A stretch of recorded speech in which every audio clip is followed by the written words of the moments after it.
Microsoft evolved the file encryption, they put on more documents. I didn't know that alternate You read, yeah, so Just sort of got two different passwords. yeah, you've got like a new open workbook for read-only passwords. Those are really easily bypassed still, which to me is stupid because what Microsoft is doing is, even though they may not technically say, oh, this password doesn't encrypt it, the end user doesn't know that. So when they put a workbook open, an open password, they really think they're with the damn file. Okay, so why jerk around? Why not just encrypt everything with the password?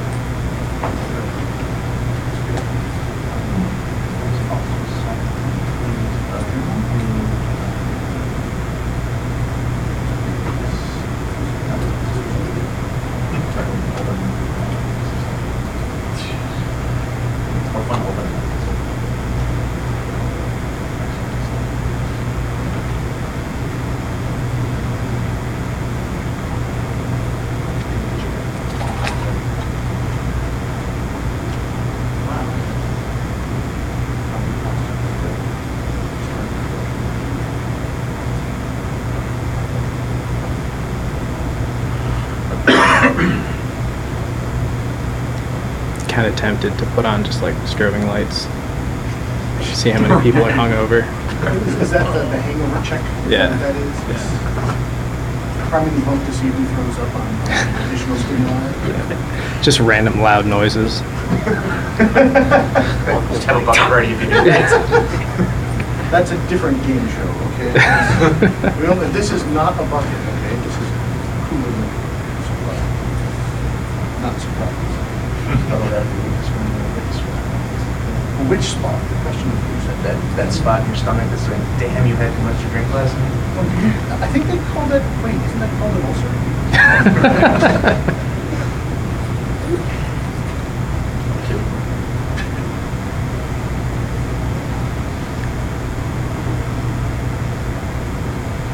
There's no strobe lights in the presentation, unfortunately, or fortunately. You're still not certain. Yeah. Coffee for the basically does fit in the work pretty well. Although the view count on the talk on R&D's YouTube channel go way up because that's the one where the guy got choked in the middle of the presentation. On a Sunday morning, ending Derby County choked out. That would make some kind of info segment. Did you say coffee, V8, and greasy food? Yes. Oh, man. Like bacon, eggs. See, those of us in middle age, I don't think our digestive system's going to handle that. He's Oh. this baby. Okay, well, this baby face you and I here are probably the same is in his boat. mid-40s. That makes you jealous. No, I'm close to that myself. Yeah. 45 seconds. I know, right? Approaching. 50's getting awfully close, awfully fast. 50 doesn't seem Little as old 3D as it printed used to, derby. does it? 50's and then 30, isn't it? I am with you, brother. That's what I felt like at the bar last night. That's what I was No. telling myself when I It'll just be me. passed out in bed. I think. Like maybe a TSA question. Am I sure that I made this presentation? Not so sure. Ask me afterward.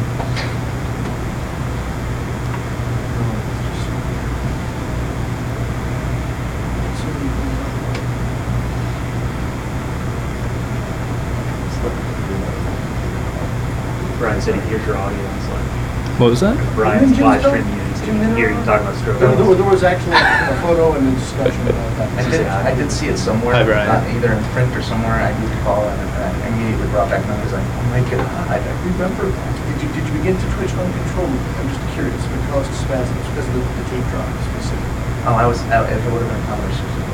Oh, he looked like Temple of Apshai. Trying to live Temple of Apshai 30 minutes, go away, come back. I used to go like go get food, go make a sandwich, come back, and like, oh no, I can play. See? You get friends over to the house, you're going to do it, and it's time to make PB&J, and then it turns out there's another got it wrong. Friends don't stick around. You're like, but you're my friend, aren't you my friend? Wait. And oddly, you When would we have get the Xbox games, Yeah. and it takes like 15 minutes to like update or load because it's like a monster game. I'm just like, I thought this was the future. Right. This sucks. It's the same problem. It's just different. What the crap? Like, I didn't, you know. Well, they're still platters, right? They're not solid state drives, are they? That 1541 disk drive. I know, but like, Just a hair for you the know, tape drive. Well, no, now that it's that. I used to, you know, right, like Steve, I used to load Yeah, it's games kind of off like early of cassette metal cartridges. Right. Like, you Oh, know. those were the good old days. Like I really thought that, you know, we would get past long load times at some point. Media is just gonna fill the space it has. Exactly. Right. Somebody I want to play. They know the tolerance of Actually, people and Yeah, just go to it, right? Yeah. Awesome. Yeah, they were really nice. Well, it's like load a website from the 1990s, and it's like super quick, but it's because it didn't have JavaScript or anything running on it. I know, but over dial-up, that same website took a minute to load. Yeah. You could watch the graphics go. I used to pass those cartridges, try and get some of the. Yeah. Wow, thanks for that.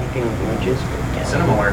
Oh, yeah. Their games loaded pretty fast. There were separate links on both sides that could be used. Yeah. I'm not smart. Next one was an option to not just It's you can see the outline. Here's where the image will go. like it wasn't parallel, which Take I'm it not from sure how they there. accomplished Right, that. I got like 6502. I don't know how they want to manage that, but it depends So you guys on- mentioned there's the OBS Yeah. plugins for all, right? Oh. And we looked at getting audio levels good, and we're getting the video.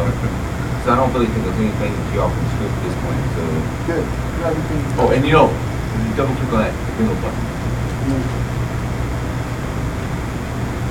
You know, Oh, so no, that is. To enjoy the nostalgia, you guys are watching the whole you guys ready to go? Okay, so it's on EMC, and it starts out with this commodity in Texas that is absolutely determined to make it. Are we good to get started? Yep. All right. So we're gonna go ahead and get started. This is Introduction to Spider, a Burp Suite extension. It's something I've been working on for a little while. It's up on GitHub for everybody's consumption. This presentation doesn't have any flashing lights or loud noises, so everybody will be glad that they drank as much as they did last night. So who am I? I'm a senior application security consultant with Invisium. Twitter handle, GitHub stuff. Wannabe coder. I majored in computer science when I went to college, and while I was there, I realized that I hate doing things multiple times over and over, right? Like busy work is the worst, right? So whenever I see myself doing something 3 times, I see what I can automate. And that's kind of where all of this came from. So who are you? The lovely audience.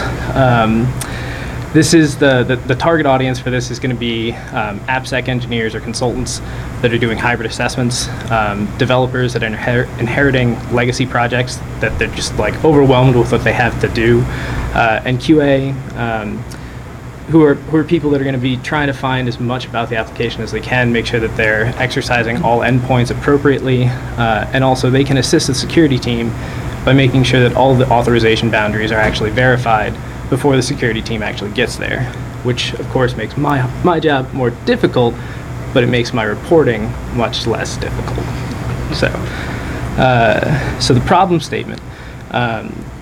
What do I do if I'm dynamically spidering an application, right, through Burp Suite or using Zap, whatever I'm using, and I know that I'm not finding everything. I know there's more there, but I'm also running out of time. I'm going to automate, right? I'm going to use a tool to do this for me. So I'm just going to use like Dirbuster or the content discovery tool within Burp Suite Pro, right? And those are great tools, right? They're going to find some good stuff for you. But if you have the source code, there's a better way to do this, right? So another approach is to do, if you have source code and you're performing a hybrid assessment, which is having the dynamic environment and having the source code, and you have, of course, tons of information in that scenario.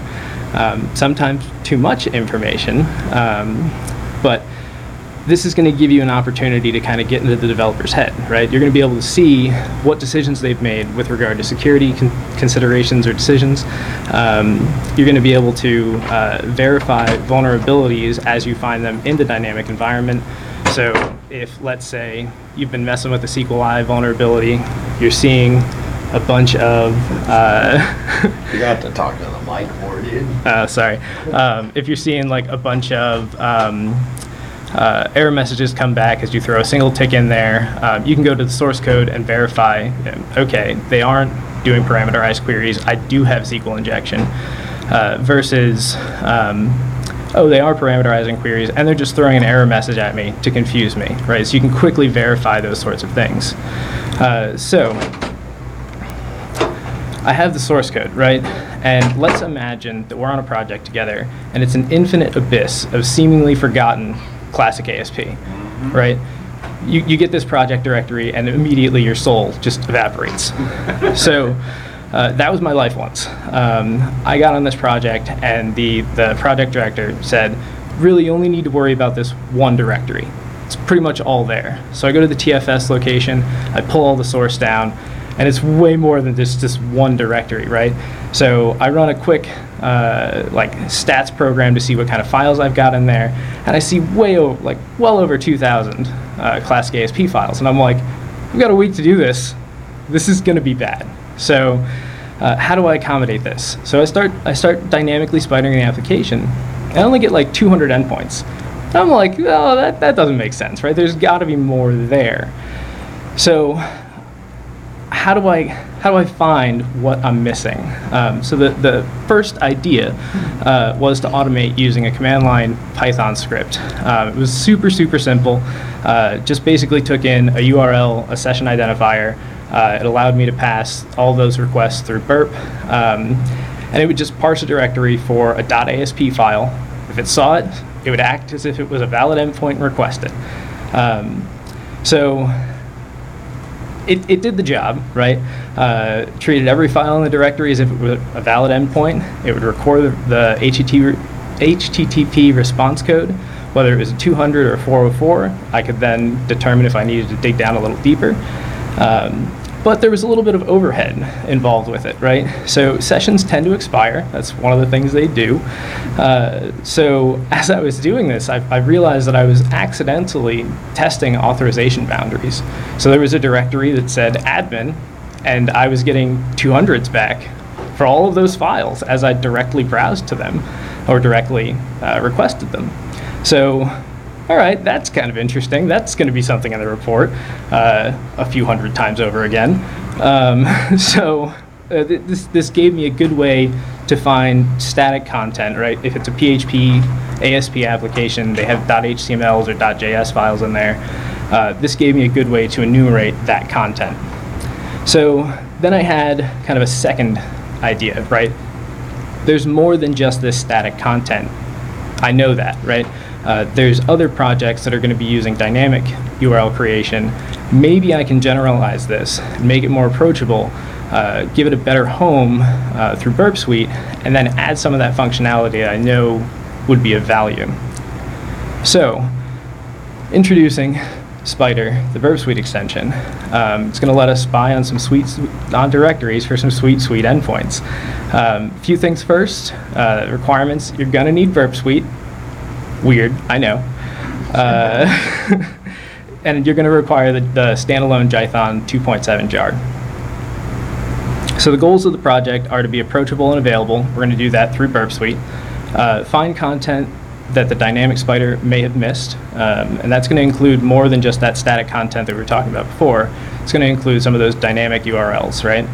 We're going to report that information back to the user so that they can make a decision whether or not they want to send that over to the spider, the burp spider, or if they just want to maybe hold on to that information for a later date and time or do direct browsing themselves. And then finally, we're going to provide a mechanism for further generalization so that the net that Spider casts can grow wider and wider and wider over time, give us more projects that we can use it on. So the first thing we're going to do is we're going to do some good old-fashioned spidering with Burp. This is easy mode. So we have the Mini-Twit Flask application. We're just going to kind of click around, right? It will sign in with a super secure password of 1234. Go ahead and add this to the scope. Oh, it's already added. Nice. We'll unpause Spider. we'll let it do its thing. All right, we see it's made 22 requests. So we can go back to this, bring that over a little bit. We can see we've got a log and a public registration page, style CSS, things that we would kind of expect to see on a Twitter mockup, right? An ad message. So we can kind of see that Spider, this is the value I've given it to say if you find a field you don't know what to do with, just throw a whole bunch of special characters at it. So we can kind of see that it's done that a few times. That's Spider in easy mode, right? So the question is, did we miss anything, right? So this is a really, really simple application. There's not a whole lot there. So we can now use Spider to look for static resources we may have missed.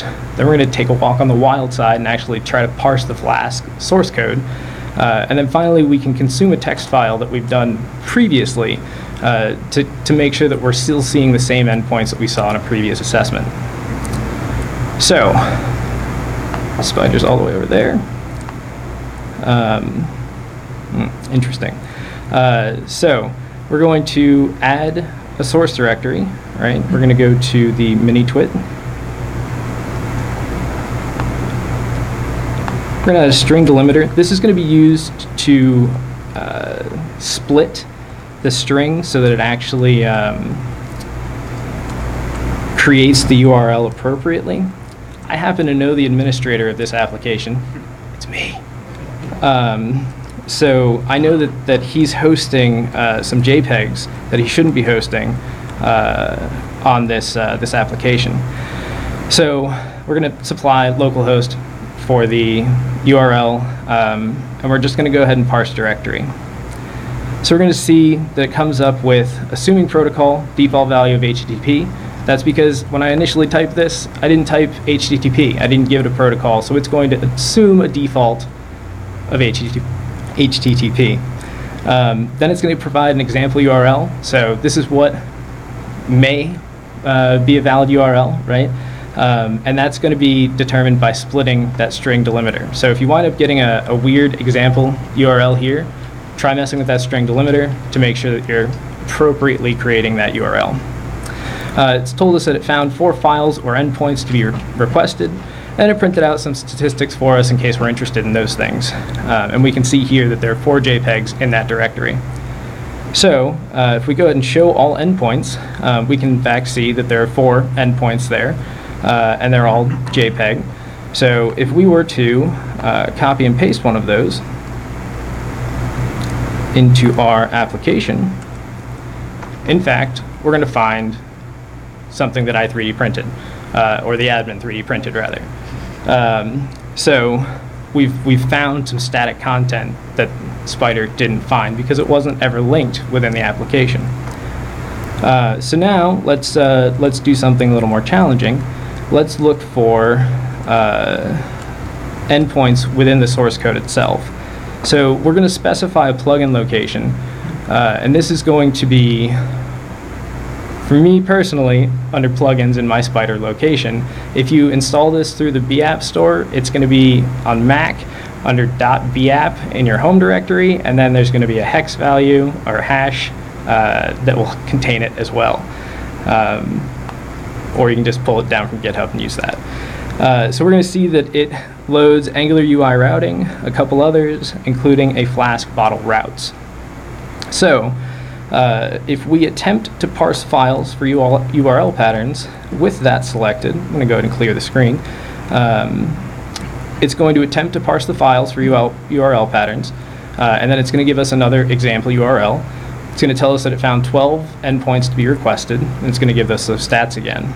So I'm going to clear the screen again and show those endpoints. So those endpoints have some of the same things that we saw before, right? Public. This admin thing is probably just a test user. Then we have a 1234 admin hobbies 1234, kind of weird. A backdoor, super weird. And then a hex thing here, right? So let's say we copied this, pasted it in, we would find a secret page, right? So this is something that, again, wasn't linked. It looks like it was set up by Equifax. We have admin credentials. When that happens. Right? It's the worst. So next time I go for a credit report, they're going to deny me. So we found some things that weren't linked, but they were in the source code, right? So we can send those to Spider. It's going to say that the URL isn't in scope because I used localhost intentionally rather than 127.0.0.1 so that I could show this error message. So if you just click send to Spider again, you're confident that this is your actual endpoint, this is your host. You can just click send to Spider again. It'll ask you to add it to the scope. You can click yes, and you'll see it send those to the Spider.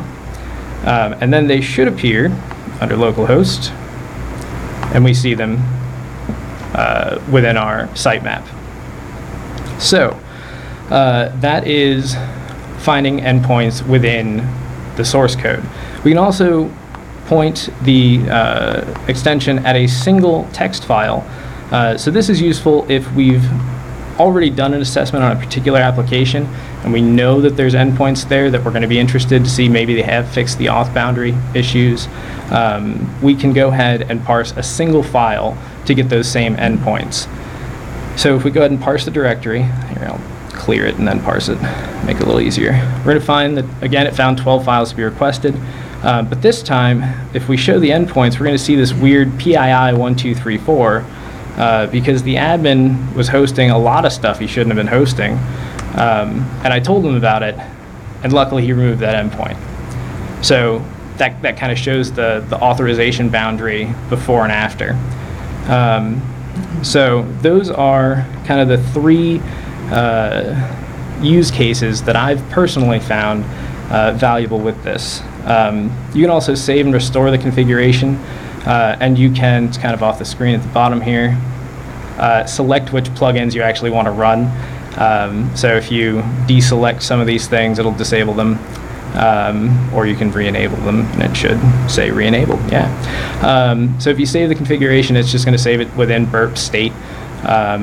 If you then click restore, it'll populate what you were previously using. We found static resources that Dynamic Spider missed. We took a walk on the wild side with the source code, and we consumed a text file that we had previously enumerated, right? So, were those magical resources? Did they appear just because I willed them to appear? In fact, no. Technology doesn't generally work that way. We're going to talk about plugins. So the plugins for Spider are written in Python, and they allow the extension to parse source code line by line to find the endpoints. They're generally going to use a regex formula. So for Flask, Bottle, it's going to be regex @route or app.route or bottle.route. For Spring MVC, it's going to be @request mapping. And you're just going to really apply that regex, see if it comes back, and if it does, you have a valid endpoint. There are going to be three functions that are necessary. A run function, which is going to take a list of file lines, apply that regex, and then identify an endpoint, then pass a list of endpoints back to Spider. It's going to have a get name that's just going to return a name, and a get extension that's going to return the expected extension that it'll run against. So we're going to take a deep dive, and we're going to look at some code. Specifically, we're going to look at the Flask Bottle Routes plugin, which is what we were actually using. So we're going to see that we have an extension, a get extension, a run function, and a get name function, just like we said. We can see that we have the app.route or bottle.route, or just looking for route, regex. So we have all of the key components. But we've got a little bit something extra as well. We have this handle path vars function that's actually going to do a little bit more for us. So Flask can have dynamic URLs, and it can supply those get parameters through the angled brackets. So we have this path vars variable or constant that is looking for a angled bracket username angled bracket, and I'm going to say that it's of a type string.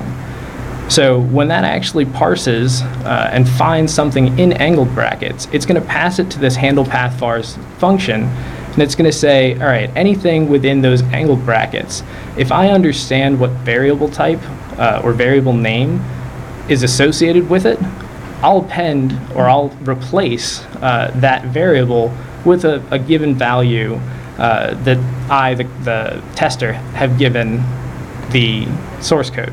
So in this case, we're replacing that username with admin. And this is going to be the value that's provided within the URL back to the burp spider. So we can kind of see that, if I flip back here, when we saw that /admin, in fact, we were looking for something that I had supplied. Oh, sorry, just to clarify. Okay, excellent. The before and after, right? So if I had not had that function, we would see that angled brackets username. With that function, we're going to see admin in the place of that username in angled brackets. So, updates in the works, more plugins. I write these as I have time and come across frameworks that I think will work with this. Everything technically should work with it because it's just regex, but things like Rails are Rails. If you have requests, if there's something that you're coming across that you're interested in seeing this work with, feel free to let me know. Otherwise, you're always welcome to write your own and make a pull request. It's really as easy as just run, get name, get extension. Most of my plugins are between 50 and 80 lines, and most of that content's really just in that run function, just making sure that I'm getting a valid endpoint. The last thing that I want to work on is post request processor. So the burp spider takes a java.net URL, which is only a URL. You can't do posts there, right? So any post parameters are lost. So I'd like to write my own processor that can actually send those post parameters and then add the request and response to the sitemap. That way we're not just dealing with get parameters, because more often than not the posts are the fun stuff, right? So that's what I'm working on now. Hopefully I'll have that out in the near future. So if you have any feedback, feel free to shout it out. If you have any questions, I'd be happy to answer them. Otherwise, the newest version of this is up on my GitHub, which is there, and a slightly not so new version is on the BApp store. Awesome.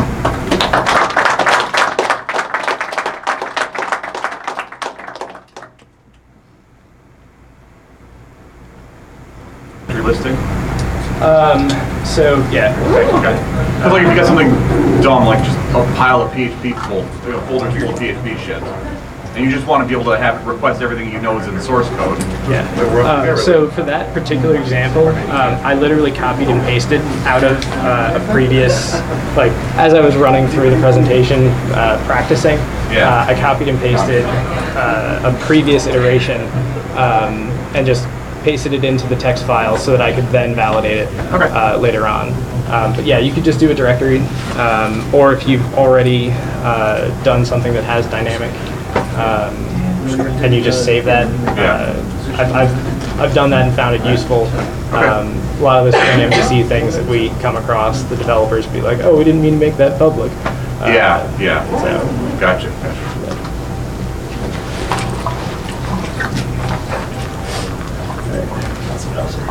Thank you guys very much.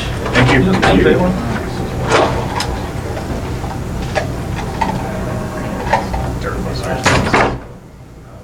Well, it is, but it's you know, you're blindly looking for stuff, and if you have a business application, there are functions. Yeah, well, but a lot of times in the business application, there's functions that have business process specific names that Dirtbusters and Windows found, right? So, and I see what he's saying between dynamically constructed and static, right? So at least with static ones, you could grab a text file and then just get them all and see what happens. But the dynamically constructed ones, the next where talk is what I you're not came hitting for. I'm thinking endpoints, this is, being able to parse look at my pocket. parse the code for them is pretty I haven't good. checked the website, but the printed handout was the fishing for you and your grandma.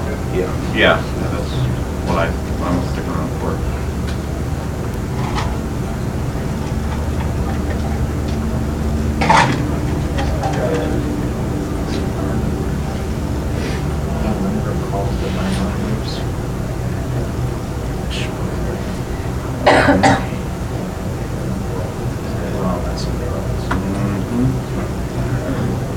That's what I have a deal with my mom and stuff that you don't, it's this amount of money, calls you, you hand it over to me.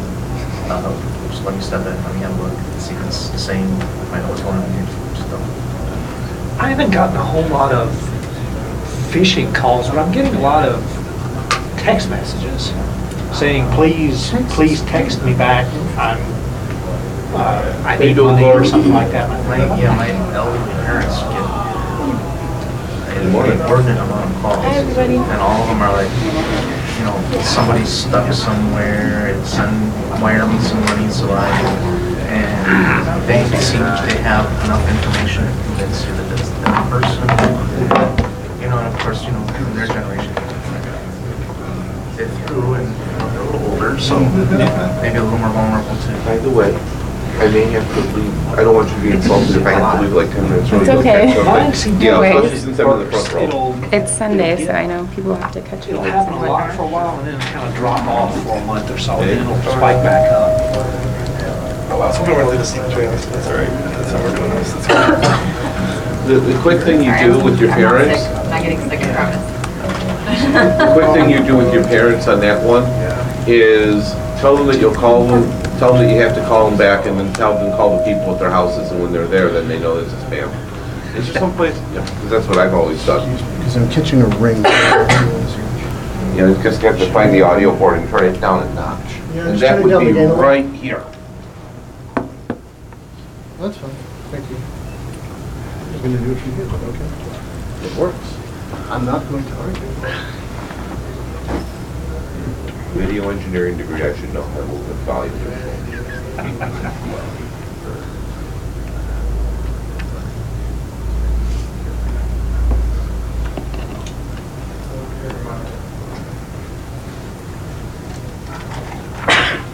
Bless you.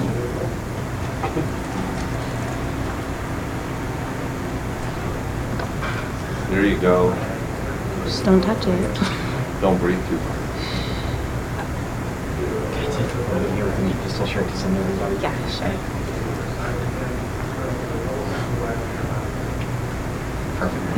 Thanks. You said it does.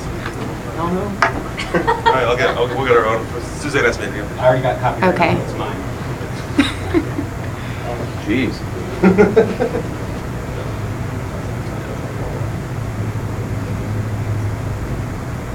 Thanks. Does anyone else want to take a picture of me?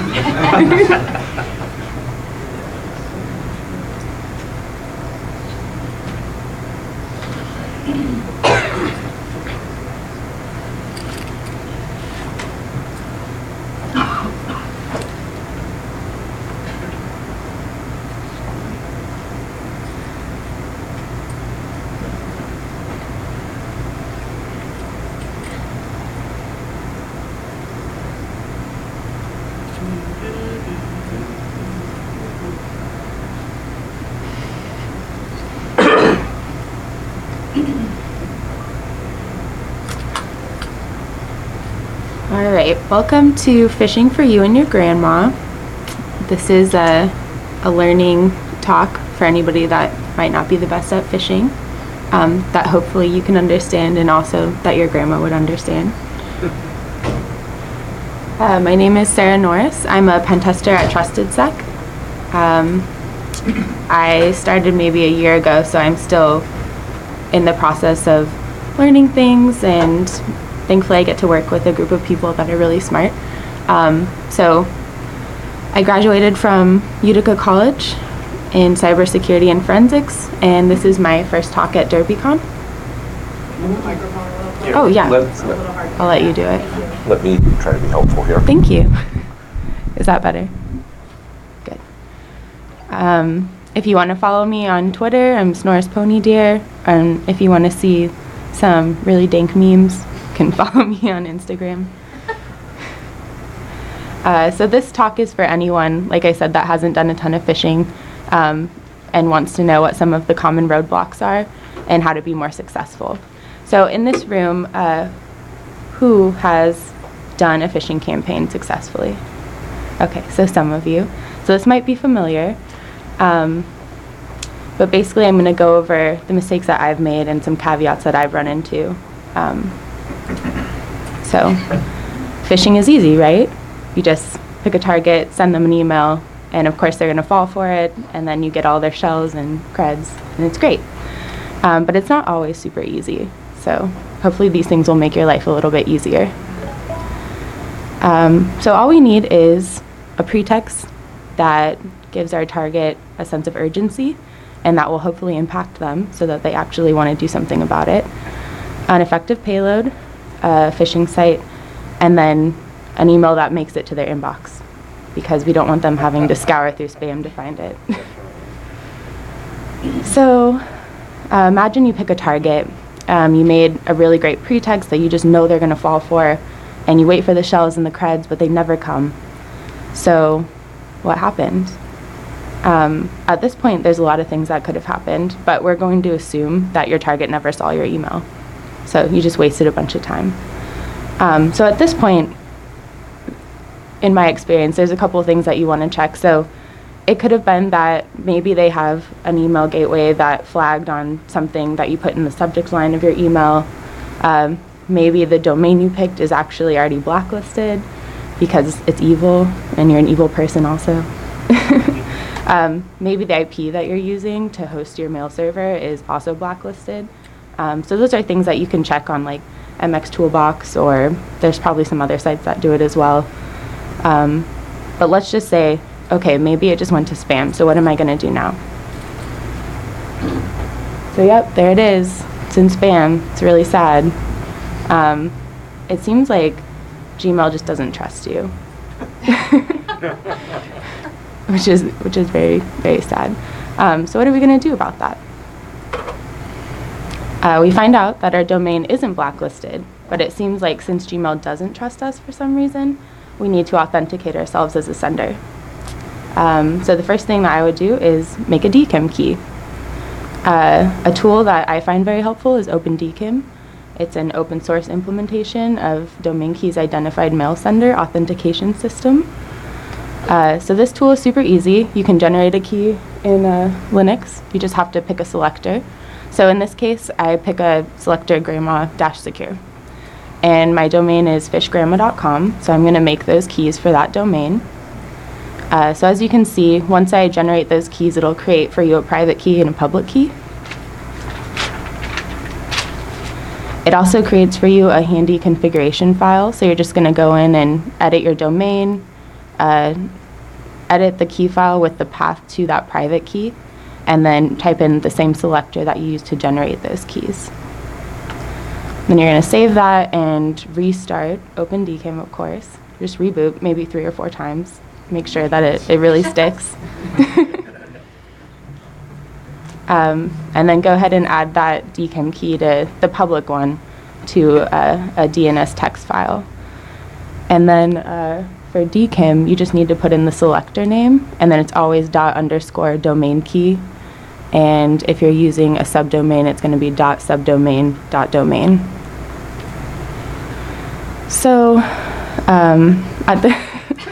at this point, you have your DKIM set up, but there's a couple other records that you need to make sure you have set up also. So I'm going to assume that you have your A record set up, your mail record set up, SBF, which is just your IP, and then you also can have DMARC, which works with DKIM, and it actually won't work without DKIM. So the DMARC record, since a lot of people aren't familiar with it, it just requires, there's 2 minimum requirements for it. You need at least a version and the policy. So there's a couple of things you can put for policy. You can quarantine, reject, or just do nothing. So I usually just put none for the policy and then version 1, and then it's always _DMARC. So it's pretty easy, right? So now we have all our records, and we're super excited to send it to our target again, because we just know that they're going to fall for it, and it's going to be great. And oh my gosh, it worked. So it made it to our inbox. And if you're testing this in Gmail, you can just make sure. You can either look at the headers if you're using something else, or you can look at the original message and it'll show you if it's accepting your DKIM key, your DMARC, and your SBF. So we win. Yay, us and all our friends. Okay, so now we made it to our inbox. And what are we going to do next? So we want to work on our payload because we want to make sure that we actually get those shells. So you don't always have to do this, but I like to ensure that I'm actually going to get that connection back. So we're going to go ahead and create an SSL cert. Has anybody in here used Let's Encrypt? Some people. Super easy, free, great to use. So with Let's Encrypt, you can use this script, certbot autos, and then I just do cert only, and then specify my web root and domain. So in this case, there's my web root, fishgrandma, domain, fishgrandma.com. And that's going to go ahead once it creates the cert for you. It's going to create this cert.pem, chain.pem, privkey.pem, and fullchain.pem. So we're going to, for the sake of our payload, yeah, go ahead. If you didn't have access to Let's Encrypt, would you still take the time to do this? If I didn't have access to Let's Encrypt, like get it through a different means? It's more of a hypothetical. Yeah, would you go through the extra hassle to get an SSL cert if you couldn't just snap one up for free and easy? Yeah, I mean, I guess it depends on how much I know about my target. If I know that I don't really need that, and that maybe they don't even have a proxy for outbound traffic or something, then it might not be necessary. But I also feel like when somebody goes to a phishing site and they see that HTTPS, like secure connection for your website, then that makes it seem legitimate, right? Everything's fine, it's safe. But it's really up to you and how much you know about your target. So this is just what I prefer to use. Okay, so we have our SSL certificate. Oh, sorry, I was gonna say. So we wanna put together or smash together our cert and our priv key, and then we can just put that into a file called like full.pem, and we're gonna use that with our, in this case, with our Metasploit handler. So we wanna create a payload. In this example, I'm gonna use Unicorn. Has anybody here used Unicorn? Yeah, some people, yay. So I'm gonna specify the type of payload, and I'm gonna use Windows, Meterpreter, reverse HTTPS. I have my domain in here, fishgrandma.com, 443, and then I'm gonna make it an HTA file. HTA files are Windows files, and it is possible that they can be blocked on some systems, especially if they have like Windows Defender or like really good antivirus or something. And it does require that the user actually like clicks on it and then says save or run, you know, what you usually see in a browser to run an executable. So there are some assumptions that you have to make when you're sending this out as a phish. But in this case, Unicorn is going to create unicorn.rc, launcher.hta, which is our actual HTA file that we're going to add to our phishing site so that when they log into our phishing site, it'll just automatically like download in the browser, and then hopefully they'll save it and run it. And then an index.html, but in this case, we're going to assume that we already have our own phishing site created, so we don't need that. So that unicorn.rc file is going to have everything that you need for running a handler. So it's just going to have all of these lines in it. Your payload, your listening host, which in our case is fishgrandma.com, listening port 443, and then the biggest ones to look at here are enable stage encoding true and handler SSL cert. So that's where we're going to put the path to that full.pem that we smashed together with our cert. So make sure that path is specified correctly in there. And then you can just run that with MSF console-r unicorn.rc or whatever you want to call it. You can call it whatever you want. So now we have our handler running. We have our SSL cert. What are we going to do for a pretext? So when I say that I want a pretext that has impact and urgency, that really depends on how much you know about your target. But let's say you don't know too much about your target. In this case, these are steps for if you just want to send out like a mass phishing campaign. You just want to make sure it gets to everyone and just see how it goes. So some good resources for finding a good pretext are you can look at what some open court cases are for your person or for the company that you're targeting. News that's relevant to the target. So if you were doing like a campaign for Toys R Us, you could possibly use the fact that like they just filed for bankruptcy, just an example. Events that the target participates in, if they're throwing a conference, can say, oh, sorry, like we noticed that, you know, your room isn't ready or something, we need you to fill out this form. I don't know, you just think outside of the box. So yeah, basically anything that you know that if an employee or your target opened the email, they'd say, okay, I need to do this right now. Because if they wait, they're probably not going to do it. And then last but not least, you want to have a good phishing site. So I'll just show you what the user would hopefully see.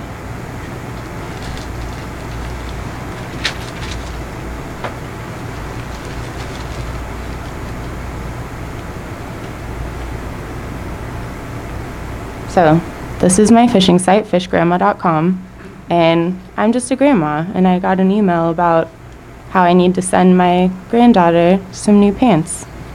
So I'm gonna log in.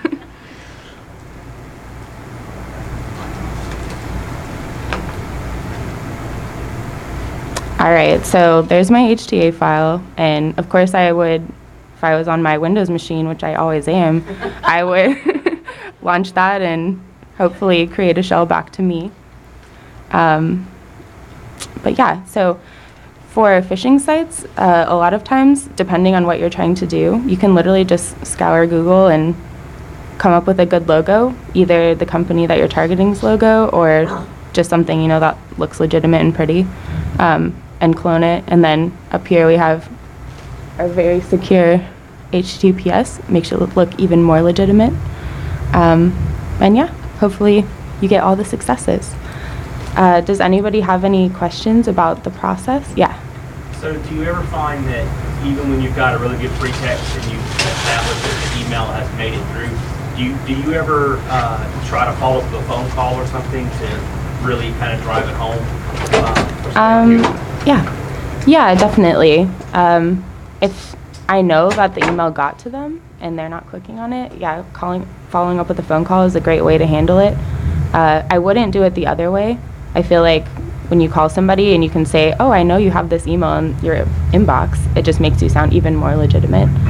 So yeah, that's a really good way to say, you know, can you just take 5 minutes to go click on this and maybe like do what I asked you to do in the email, especially if it's coming from somebody. So a lot of times you can look up somebody that works at your target and say the email is from them, like in your template or whatever, and then call as that person. So spoofing phone numbers isn't too difficult. Yes? Do you use an automated toolkit, or do you manually craft the whole process on your own? Sometimes I use tools for like sending out the email, but most of the stuff is done manually.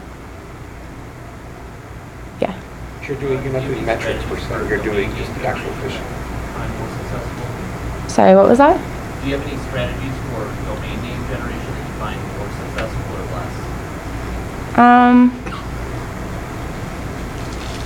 Anything that, I mean, you can always make it similar to whatever, something that the target trusts.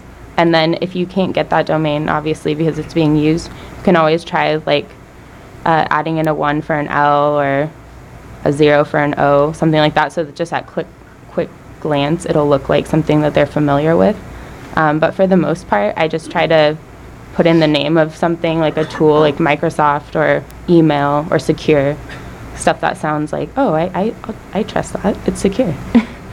And sorry, your other question was about metrics? So you're not using it for metrics, you're using it just for sending malware or something like that as well? Yeah, exactly. I mean, you can take metrics too. Like you can count out, you can create text files and things like that to catch whatever people are typing into your website, just to see how many people click on it or how many people enter credentials. So the metrics part you can kind of do manually. Yes? How long does it take you to stand up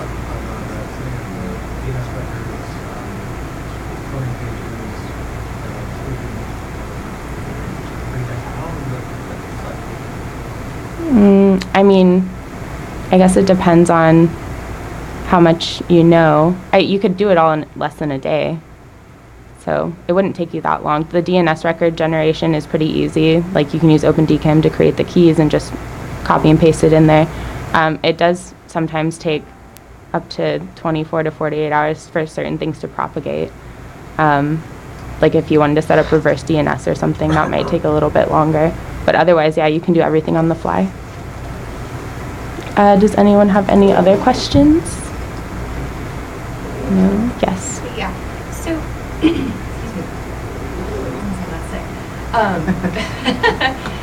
When you all do like phishing engagements or something like that, what do you use as like a measure of success for the phish? Like, so what I mean by that is, let's say there's a link in the email, and then the link goes to a page where you download something. Right. Is clicking that link, like obviously opening the email probably isn't. Yeah, that's not such a big deal. But like clicking the link versus like going to the site and downloading something, like, do you consider both of those successful, or just the latter? Like, how do you all tend to just? I would consider clicking the link and actually following through with what the website is or what the email is requesting as a success.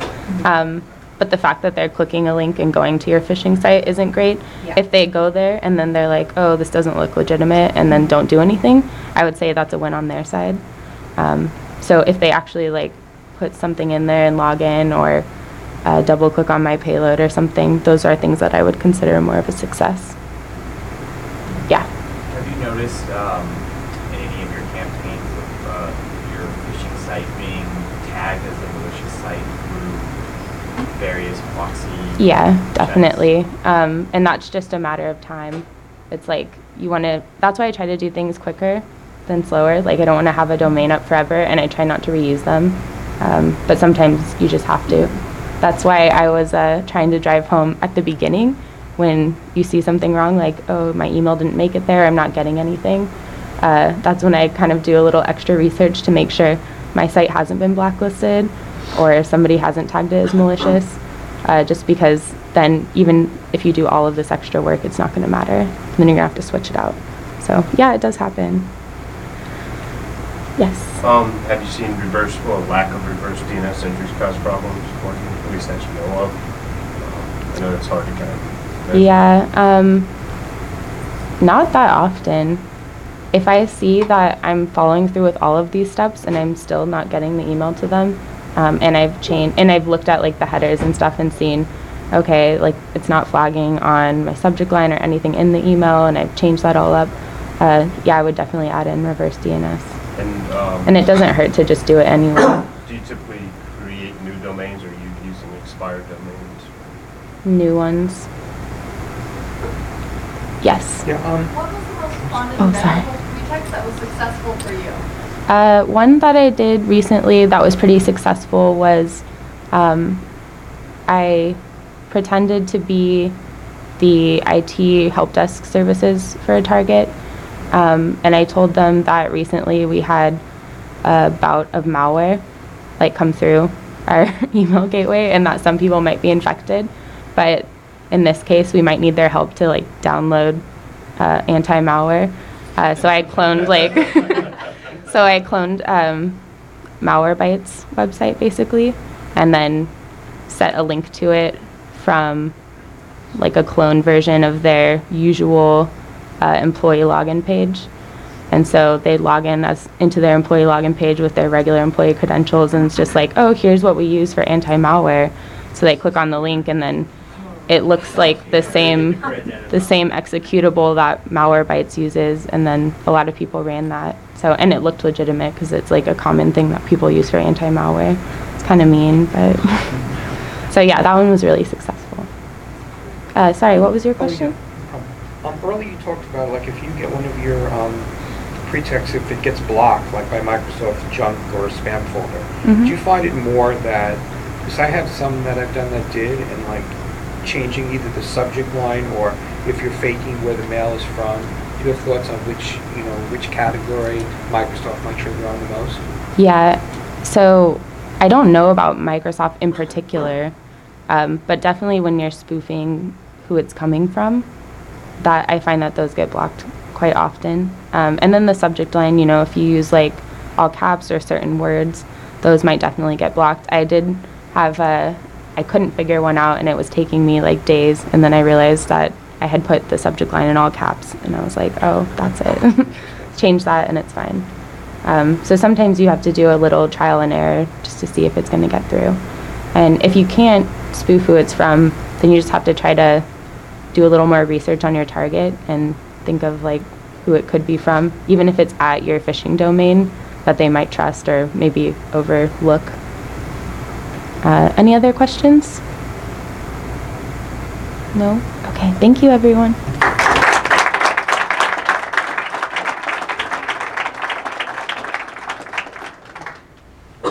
Around Facebook, around October, November, telling people that they're making a last minute change to allow DHS.gov, it'll go through. So it's not like they're changing. It works really good. They haven't done it yet. We were. I think that in my back. Yeah, I've had that too, where like the link itself, if I spoof what it says, because we're holiday schedule. So sometimes it's just like, I try to come up with things that I don't have to get it to refresh, you gotta pretend be to able to use. macro. Oh, this goes to LinkedIn. Right? Yeah, That's why I try to like use So we're proprietary holding login that one. pages that the company might already use, That's what and then just clone those. But it is hard, so. Yeah, and even with that, the URL shorteners, It'll be shooting fish in a barrel. those You won't are getting blocked. Yeah. Used to be Yeah, it's getting harder, right? And you can send it there unless somebody knows.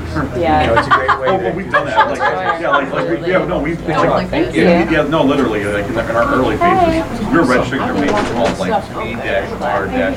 a-r-your.info. Oh, thank you. And we Oh, like sweet. because we control the gateway. Well, we have a Haven't even single eaten point to an breakfast. Thank URL, you. right? We turned off rewriting, so they would specifically see the URL. People engage And still, nice to actually meet you personally. I missed the first Oh yeah, absolutely. I will probably put it on GitHub, and then I think that they make this all public. Awesome, that would be great. Or I have your email too. And you have my Send it email, to so you. it just worked. Yeah. No, actually, we're I just want going to to see be going through. I'd love to see everybody who does. We're doing our, they're like, October hello, cybersecurity hello. thing. So we're going to do it. Talk Because we got lots of people like, how do they exactly fish us? And I'm like, so yeah, I'm going to take your steps and actually do it to one of my fake test users to be able to show them with like our own system. Yeah. Here's what happened. True.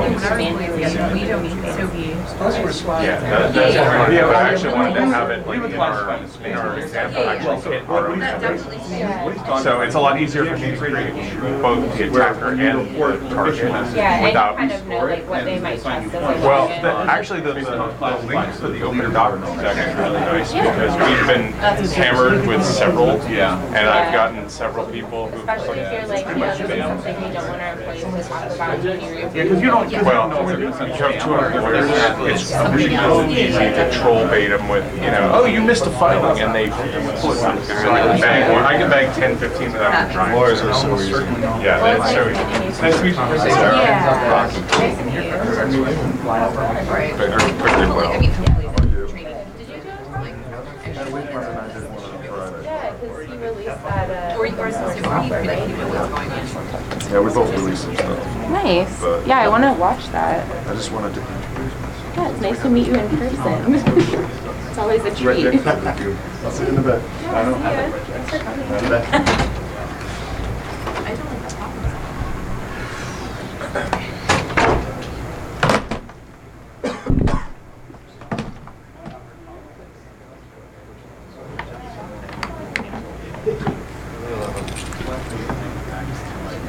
So like, this should be titled like Regex for Hanover Security Professionals. That works. I'm going to shout my whole presentation. Got a lot of material. I'm gonna go quick.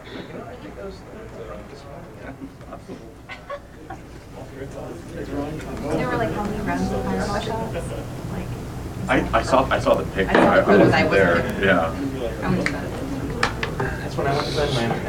I know that's what time I went to bed, but I don't remember going to bed. Yeah, I was gonna say we. Oh, okay. Yeah, we Gotcha. yeah, like yeah. So I basically dried out at the concert last night. Yeah.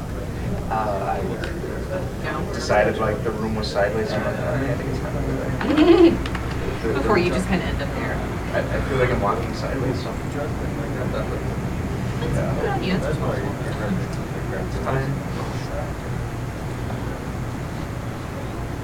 I told my wife that. To my kids. That's all I'm bringing up. First thing she's like, I'm probably going to let the full life from China. All right, fine, more for me. Thank you, Rachel.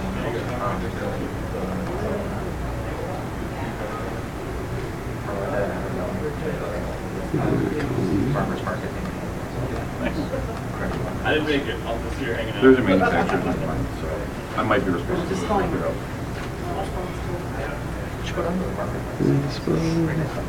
I know. Yeah, I know. I'm basically been meeting to almost all summer. I need to up my decorative board meeting, so should probably go. Okay, now, I've got something on the first slide of early expression, and I feel like it's important information, but I can't right now. Man, this screen resolution is freaking me out. Credit card renting.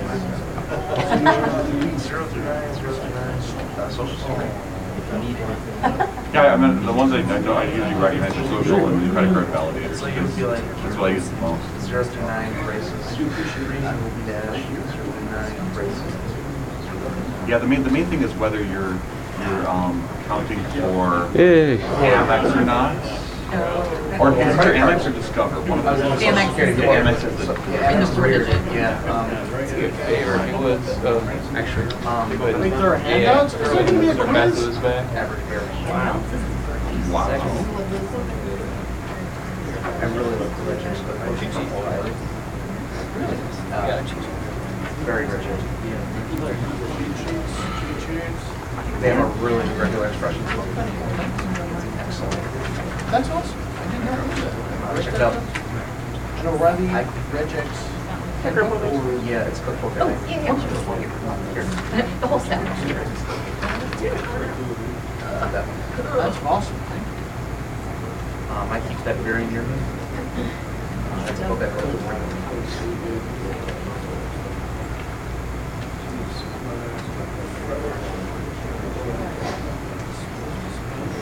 Oh, yeah. Thanks.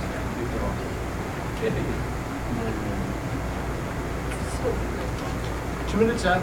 Just a heads up. All right.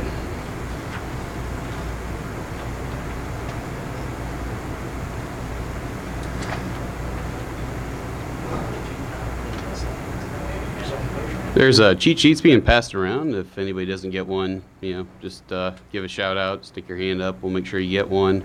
I believe I've got more than enough for everybody. If not, I've got a few more with me as well. So hit me up. If there's extras, take them back to work with you. Hand them out to your friends. Get it tattooed. Get it tattooed on your body. Don't tell me where. I don't want to know. It'll make Twitter, don't worry.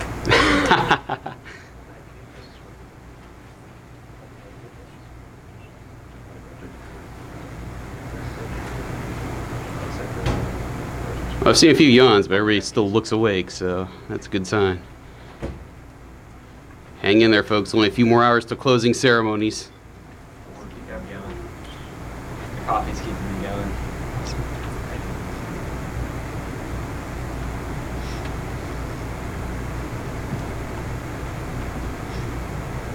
All right, everybody, welcome to Regular Expressions Regex Overview. My name is Matt Shear. I got my Twitter information on there. You don't have to worry about getting your phones up. This will be published on SlideShare. That will go live at 11:30. It's got that scheduled, ready to go. And so this talk is going to be fast-paced. I've got a lot of information and very little time to go over it, but we'll try to move along and just to let everyone know, this particular talk assumes no prior experience with Regex, so we're starting from the beginning.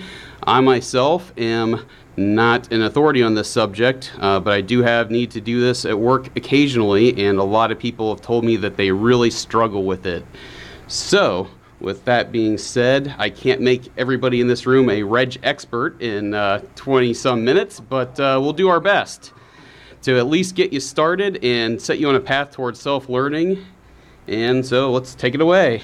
So, again, introduce myself. I'm a system security engineer working in the financial services industry. I also run the SIMPA Security SIG meetings in Cincinnati area.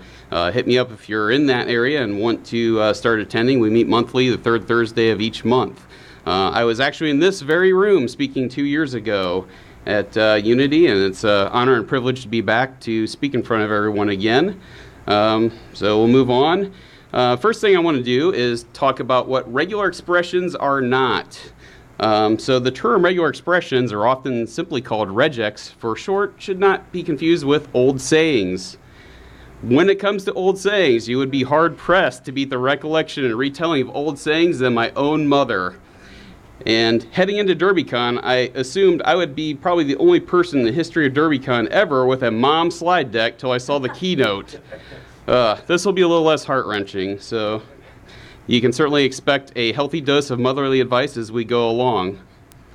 So regex is a common syntax used to match patterns when parsing text data or output. Regex capture groups are used to extract strings of specific data into reference points for retrieval or processing. So why should we learn regex? Regex is a great skill set to have in the back pocket of nearly any interdisciplinary role across the information technology landscape. There's a lot of uses such as application and software development, database querying, a lot of Linux powerful commands such as grep, awk, sed, find, so on. And also it's great for searching through any type of text data or system logs. So why talk about it at DerbyCon, an information security conference? It does have its applications in InfoSec. Here's just some of them, but it can be used for content filtering systems, certainly input validation and things like web forms, things like that. Your next generation firewall, unified threat management, layer 7 definitions are almost always going to be pattern matching using regex. Parsing large volumes of data or system logs, pick out specific data points of interest. Security incident event management systems for building, refining searches, or finding specific log events or log items in subdata, and simply understanding the underpinnings of many security products and utilities. So, as my mom would say, when I was often a kid growing up and I wanted to do something and the answer was usually no, she would say, hey, if all of your friends were jumping off a cliff, would you follow them? Well, now this was years before bungee jumping, so nowadays, if the safety is there, I might go ahead and do that. Sorry, Mom.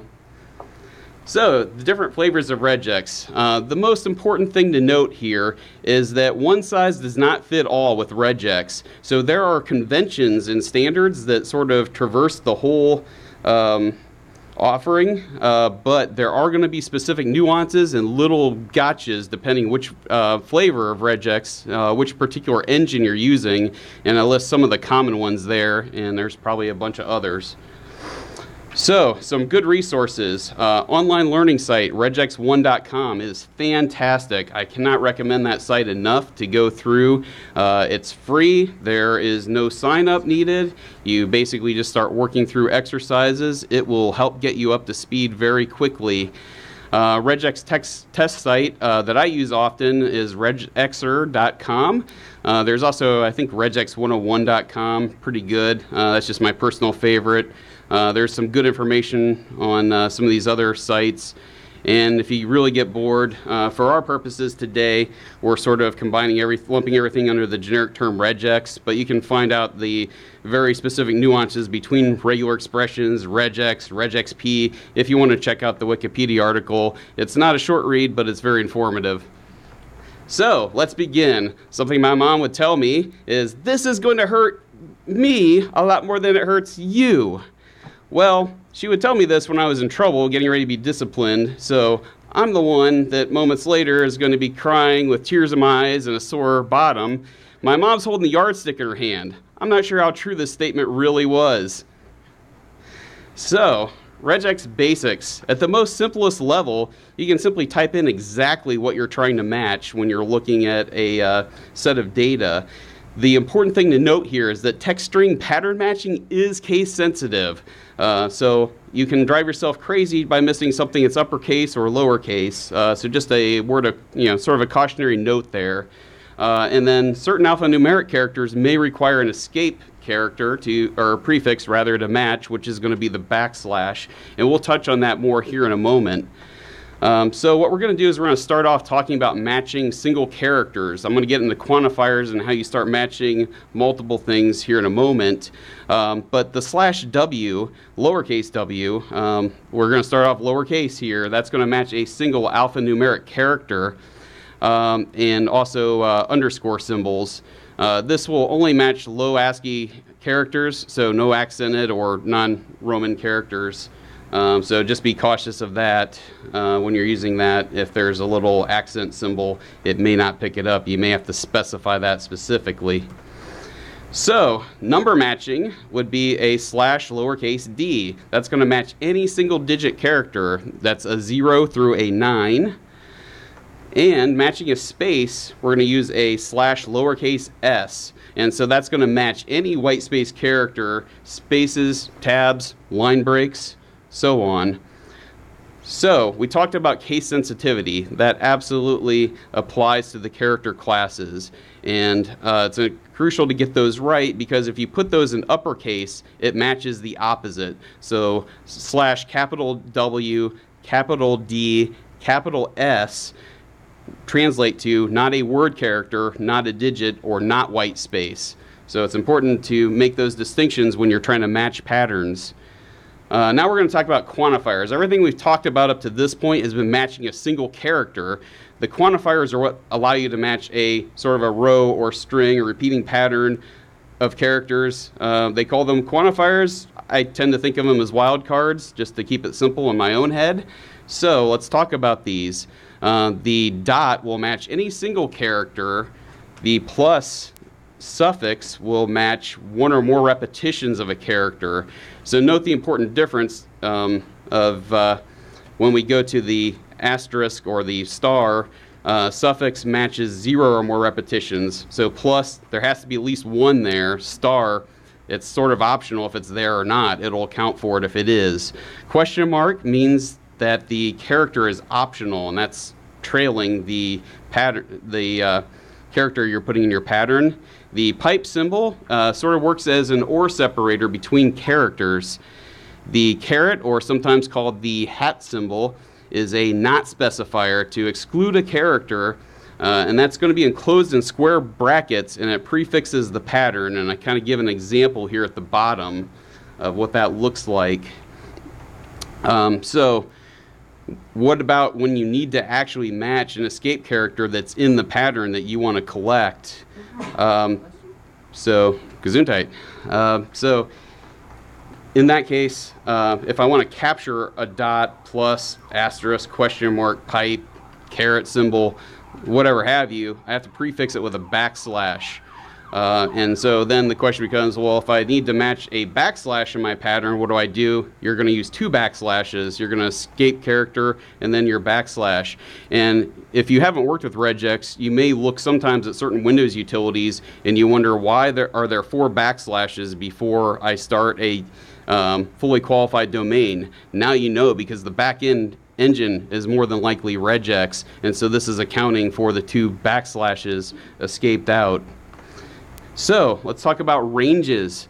So in addition to quantifiers, ranges may be specified with pattern matching. Characters are enclosed inside of square brackets and separated by a hyphen. And I give some examples. So we talked about case sensitivity.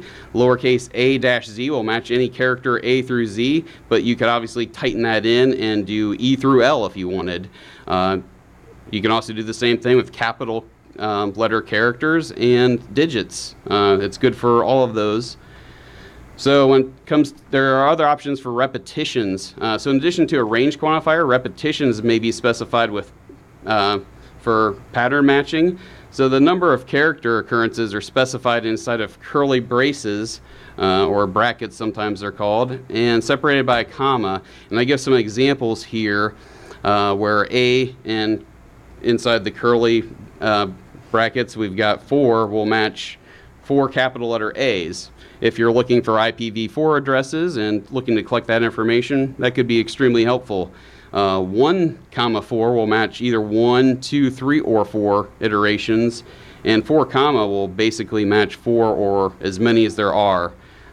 So line matching, if you have something where you want to capture data where the line specifically starts a certain way or ends a certain way, you have the caret symbol to match the beginning of a line, the $sign to match the end of a line. You can use those independently, or you can combine them together if you're looking for occurrences of a specific line by basically putting the caret at the beginning, have your pattern, and then the $sign at the end. So that's a good way to match an entire line if you're just depends what you're collecting. So the true power of regex is fully realized with defined capture groups. These essentially define array-like variables to pattern-match data. This is how we return the precise data we want while ignoring the content we do not care about. Capture groups are defined by patterns enclosed inside of a parentheses. And then you can also nest really as many of these as you want. So regex subcapture groups can be defined by using nested parentheses. And I give an example here of the word pattern match, and you can see how I've got that set up. The first capture group will be literally the words pattern matched together. The second capture group is only going to capture the word match. But you can put as many of those together as you want. It can get a little confusing sometimes when you start getting 3 or more of these. It gets a little tricky, but it can absolutely be done. You just have to be mindful of where your parentheses are at. So some things that my mom would say: learn to crawl before you walk. Learning regex for the first time can be a little tricky. When you're really struggling with this stuff, just start over. Sometimes obliterate your pattern, just begin again. My mom would often tell me it's a cinch by the inch, but hard by the yard. And then finally she would tell me measure twice and cut once. So it's very important sometimes when you've got a pattern and it looks like it's right, actually go through your data and verify that you're not missing something, because invariably what you end up with are these little one-off lines where there's this unexpected character that appears maybe a couple lines out of thousands of lines of something you're trying to get captured. That's sort of where it gets a little tricky. And then if you really get stuck and you're thinking this just isn't going well at all, my mom would always tell me, hey, there are starving children in insert third world deprived nation here that would love to have those vegetables. When I was a kid, I didn't want to eat my broccoli. Now I love this stuff. Back then, that just wasn't the case. I have a friend, Jan, from Ukraine. He suggested that Kazakhstan would be a good country to insert here. So clearly the movie Borat is in his digital movie collection. Nice. So let's actually look at some examples here. So the first example I've selected, for all of these, we're gonna look at threat feeds because we're at DerbyCon. What else would we wanna look at? So we're going to look at a DNS black hole file list in boot format, which is generally for Windows DNS. So our objective here is to capture a list of fully qualified domain names. And so here is what our data looks like. We've got the word primary, a space, and then the actual fully qualified domain name we want to capture, and then block domain hosts. There could be other definitions there at the end. Doesn't really matter. What's nice about this is you can see that it's nice and spaced out for us. So that's going to make our pattern pretty simple. So what we do is we have the word primary in here, and again, case sensitivity, it's in capital letters, \s to account for the space there. And then we simply just match everything until there's another space, and we put that in our capture group. So the \S will keep going until there is a space. The plus just specify, because otherwise it would just be one character at a time.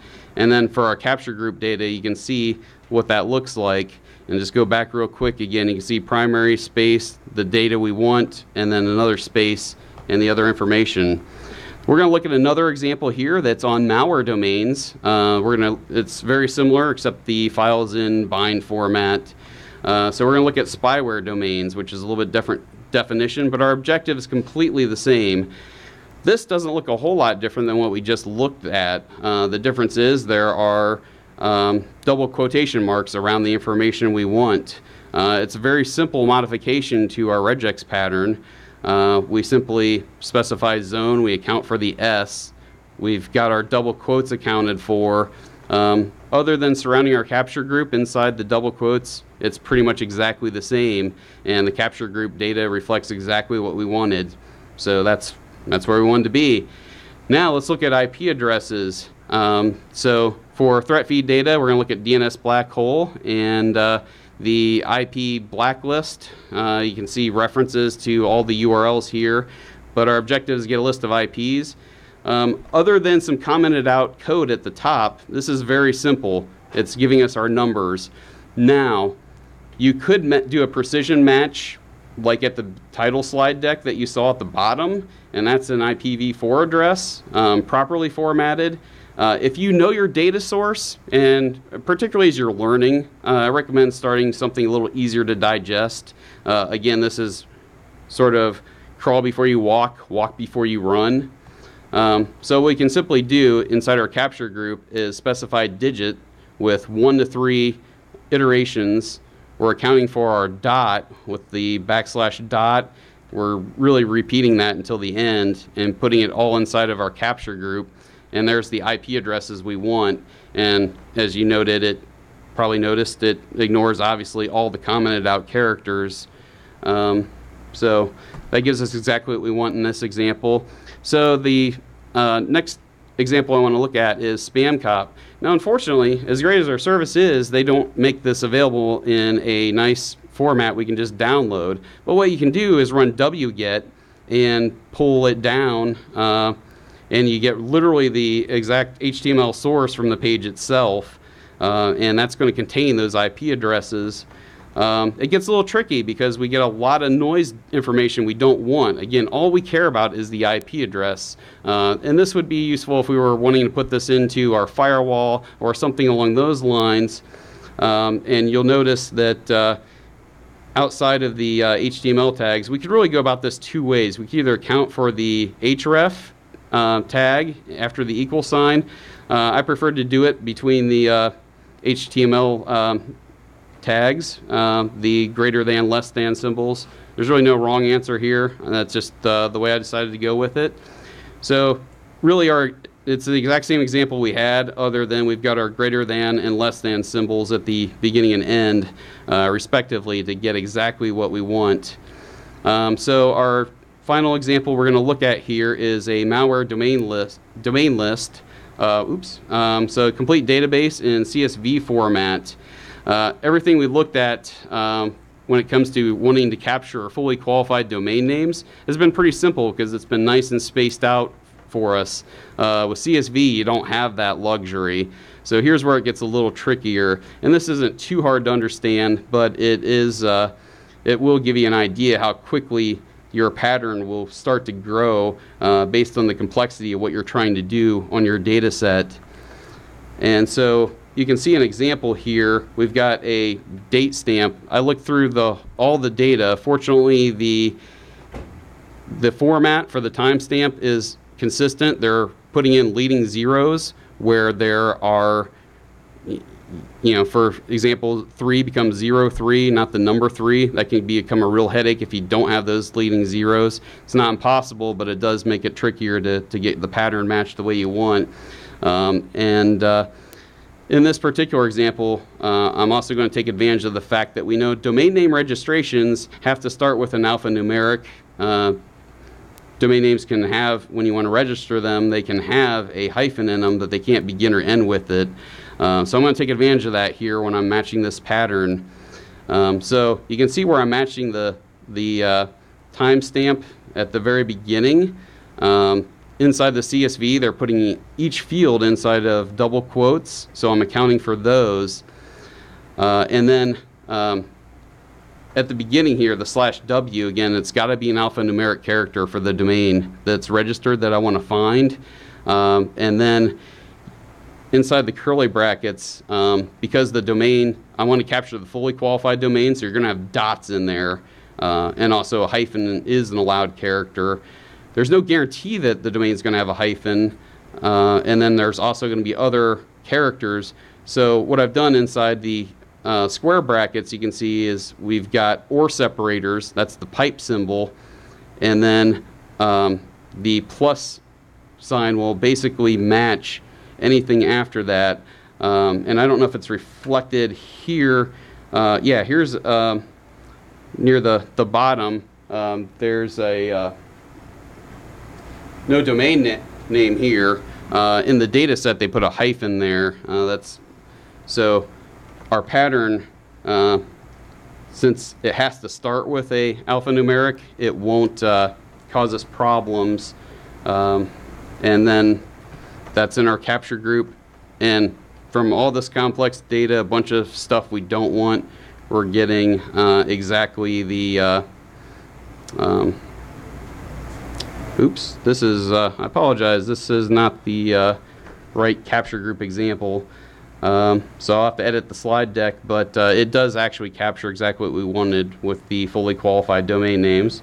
Apologize, there's a little error on this slide.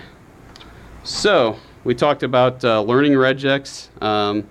The most important thing is you've got to work with this stuff. It's use it or lose it.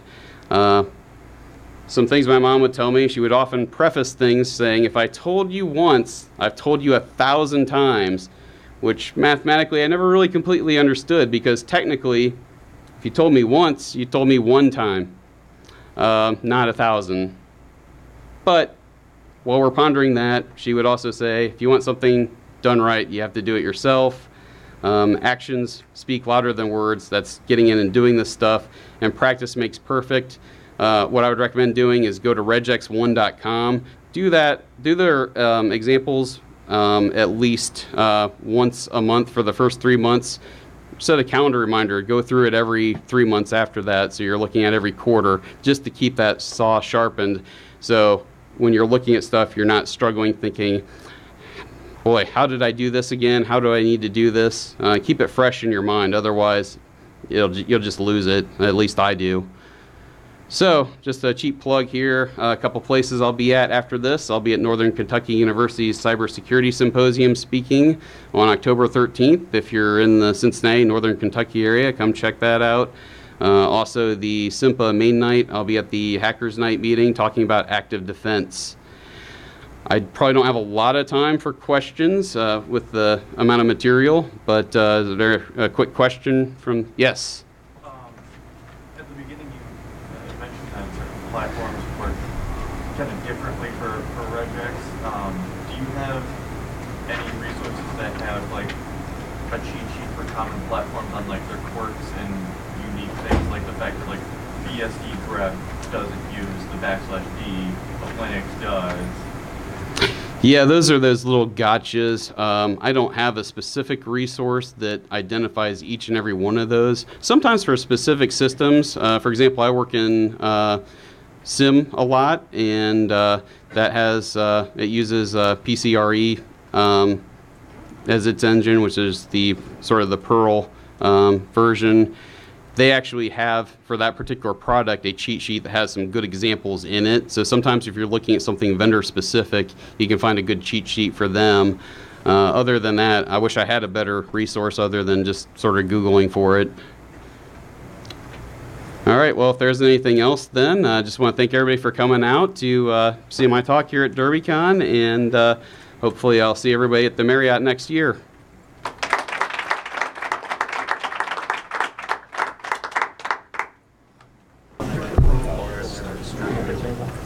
And I'm talking at scale here. Small stuff or forensic stuff. Speak to that way. I know. I'm just curious. Yeah, I don't. Other than German templates, you can make it and it actually works on this fire. Oh, it looks nicer. It looks pretty. Yeah, absolutely. And it's easier to kind of understand what's going on because, yeah, I could do any of those examples, right? Break them out to really big and ugly by doing all sorts of optional characters. And, like I know one specifically, so when you're looking, like you specify the index as opposed to the source type, like there's just boom, there's absolutely a big time performance, but I don't know. And I use regex there to strip out fields. Yeah, you want to wreck some fields. Yeah, absolutely. Especially if there isn't already some predefined stuff, so big stuff on someone. Yeah, this is like a weird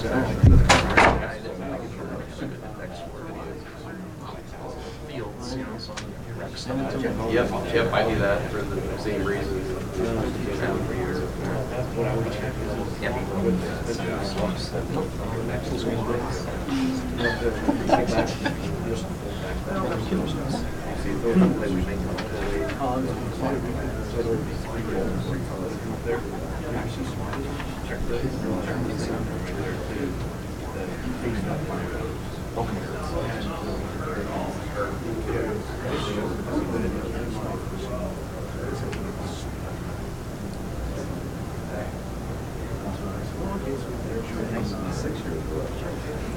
Kind of nice and easy.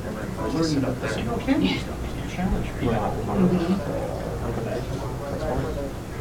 An old man. Too metal hips. Wow.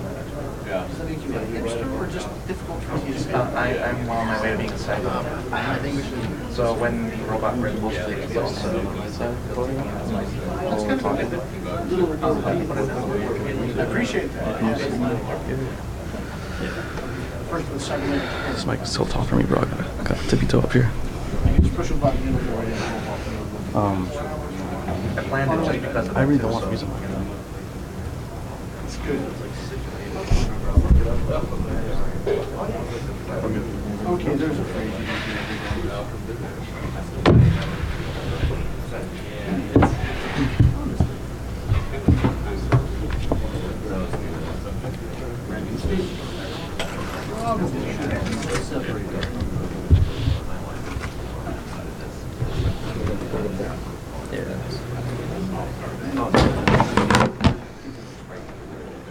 Hey.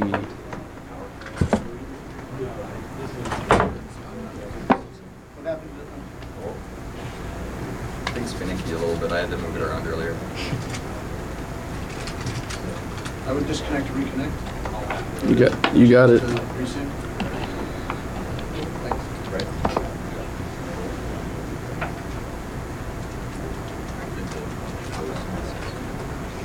There you go. Sweet. Is it time? Just want to keep in front of your slides a little bit. Yeah, sure.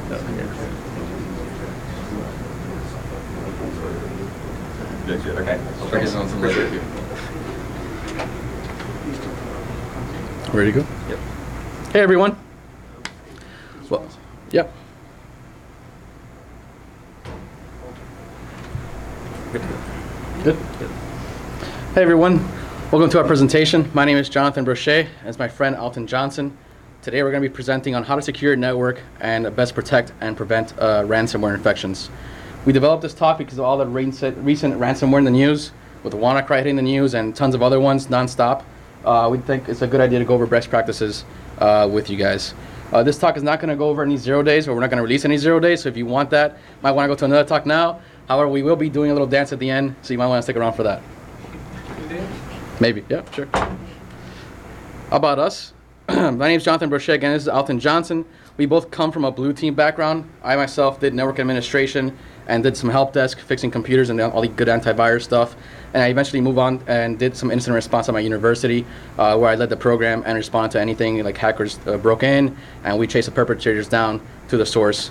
And I used to work at a photo credit union for a few years in IT, just kind of managing the network, managing the firewall, kind of helping with the VMware infrastructure. Then I went to a security consulting firm in Baton Rouge. I was out there for a few years. And then me and Jonathan, we both transitioned over to Accuvant. We worked at Accuvant for about 2 years as well as principal consultants. And we came over to Direct Defense, and we've been principal consultants at Direct Defense for about 1.5 years. So that's kind of background for me. And it is at Direct Defense where we are now performing penetration testing, all types of penetration testing. We do networking, Wi-Fi, and web application testing. We do social engineering, both pretext calling and phishing, as well as network architecture reviews. So today's agenda, we're going to go over the background on some current events on some ransomwares out there. We're we're going to discuss our philosophy and our approach to protecting against these ransomware attacks. And we're going to go over the best practices. We're also going to be releasing a tool and discussing any questions and answers you guys may have. So the background. So what is ransomware? Ransomware is a form of malware that infects computers and pretty much locks it up by encrypting all your files, and you can't unlock it unless you pay the ransom to the hacker or the attacker, right? Thus the name ransomware comes. Of course, we don't advise that you pay the ransom and you follow the best practices so you won't have to go through that route. The most recent one to hit the news in a pretty big fashion was WannaCry, which infected over 200,000 victims, and it infected everyone over SMVV1. Another one recent was NotPetya. I'm not sure how you pronounce that one, but that's how I'm going to pronounce it this time. And that infected TNT recently, and it cost them over $300 million to remediate. And one of the most recent ones to hit the news, which is around September 20th, was called Locky. And Locky emailed, they sent out over 20 million phishing emails on their first day in attempts to infect people. The developers of Locky are pretty much Game of Thrones fans. You can do a Control F in the whole script, and you can see lots of Robert Baratheon and Sansa Stark, and just lots of Game of Thrones Easter eggs throughout the whole script. So it's pretty cool. And there's lots of other ones. You know, if anyone follows security, I'm sure you all do in this room. You open the news every day. I'm sure you see Android new malware coming out for Android all the time. Or there's another one that recently came out discussing that to unlock your computer you have to play some kind of video games. So that was a pretty interesting twist. So our philosophy is pretty simple, pretty straightforward. Our philosophy is if you harden your perimeter, if you protect your perimeter, and if you increase user security awareness within your environment, you're going to have a win. And you're going to reduce the chances of, not only reducing the chances of getting infected by malware or ransomware, but all types of attack vectors. All right. Can you guys believe that only 52% of organizations agree that there is a need to protect and prepare for a breach? That's pretty surprising to me. That means almost 50% of the organization are not willing to prepare or don't think it's important to prepare for a breach. It's pretty scary. I think the important thing is to have a plan in place to protect, prevent, and respond to incidents. How do we do this? We do this by implementing firewall configurations, good patch management solutions, increasing user security awareness within an environment, implementing good backup and incident response procedures, and much more. All right, so one of the things that we typically recommend as far as helping prevent ransomware and malware and just external attacks is firewall configurations. So when we're doing external assessments, we usually see a lot of ports, excuse me, a lot of ports that are open.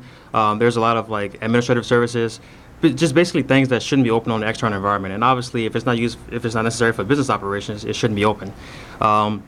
So that's where strict ACLs come in place. So with ingress and egress filtering, so the same thing applies internally as well. So when we do internal assessments, we usually do like an ingress and egress when we do our assessment testing, and we see that there's a lot of ports that are open. So there's like SSH outbound that's open. There's Telnet. I can get to like my VPS and DigitalOcean and things like that. And I mean, access to these services shouldn't be possible if it's not necessary for business operations. So we typically have companies to look into this and make sure that they're periodically implementing their ACLs and checking over them to make sure that they're implemented correctly. Also too is segmented networks. So segmentation is obviously very important for PCI reasons and just common sense, I guess, best practice. Obviously, if someone compromises a particular system or that's in a very segmented network, it's not going to escalate into your entire environment. So if somebody compromises something that's in a DMZ, you don't have to necessarily panic over your entire environment being compromised. Or if someone clicks on a link in an email in this environment, they don't have to worry. You don't have to worry about the entire environment being at risk, or at least the risk is a little bit lower since there's segmentation in place. So administrative services. Most of the time we perform external assessments. We see like SSH open, Telnet, and when we talk to our clients about this, they're usually not aware of these services being open or why they're actually open. Some clients they have administrative services open for like managing their devices remotely, but I guess our argument to that is to just have like VPN, right? Why does SSH have to be open to the entire internet if only one administrator goes home and uses it once a week? So if you put that behind a VPN, then obviously your exposure becomes a little bit more limited because only trusted users have access to it. Also, too, with regards to like phishing, so obviously phishing is a huge deal these days. We do a lot of phishing attacks. We see that clients, they allow like executables to be passed through. Sometimes you can submit like different like batch files, even like PowerShell scripts. If you have a mail server that's constantly looking for like attachments that are potentially malicious, then I mean, you should probably implement like a whitelist or a blacklist approach. Only allow certain things or explicitly block certain extensions. And also too with your firewall configuration, you want to make sure that it's documented properly. When we get on the calls with our clients, a lot of them don't know why certain ports are open or why things are the way they are. They don't have any documentation. They don't know who's responsible for it. So it becomes like a big confusion internally. They're trying to figure out who opened it up and why. And it turns out somebody opened it up for one specific reason and just left it open. They just forgot. So if it's not documented and there's not a process involved, then things like this could easily slip through and increase your overall attack surface. And so once you implement all these things, I mean, obviously your attack surface on the external environment becomes a little bit lower because you have less exposure to the guys that are out there trying to find vulnerabilities and open ports and services that could possibly be open for misconfigurations and things like that. Also, too, with patch management. So you want to have a patch management solution in place. Obviously, there's people out there looking for 0 days every single day. There's a lot of organizations out there that don't have an effective patch management solution. So when patches come out, they don't know what to do. They don't know what systems are vulnerable. They don't know what systems have what updates. And so obviously, you want to have a solution in place that can take care of this.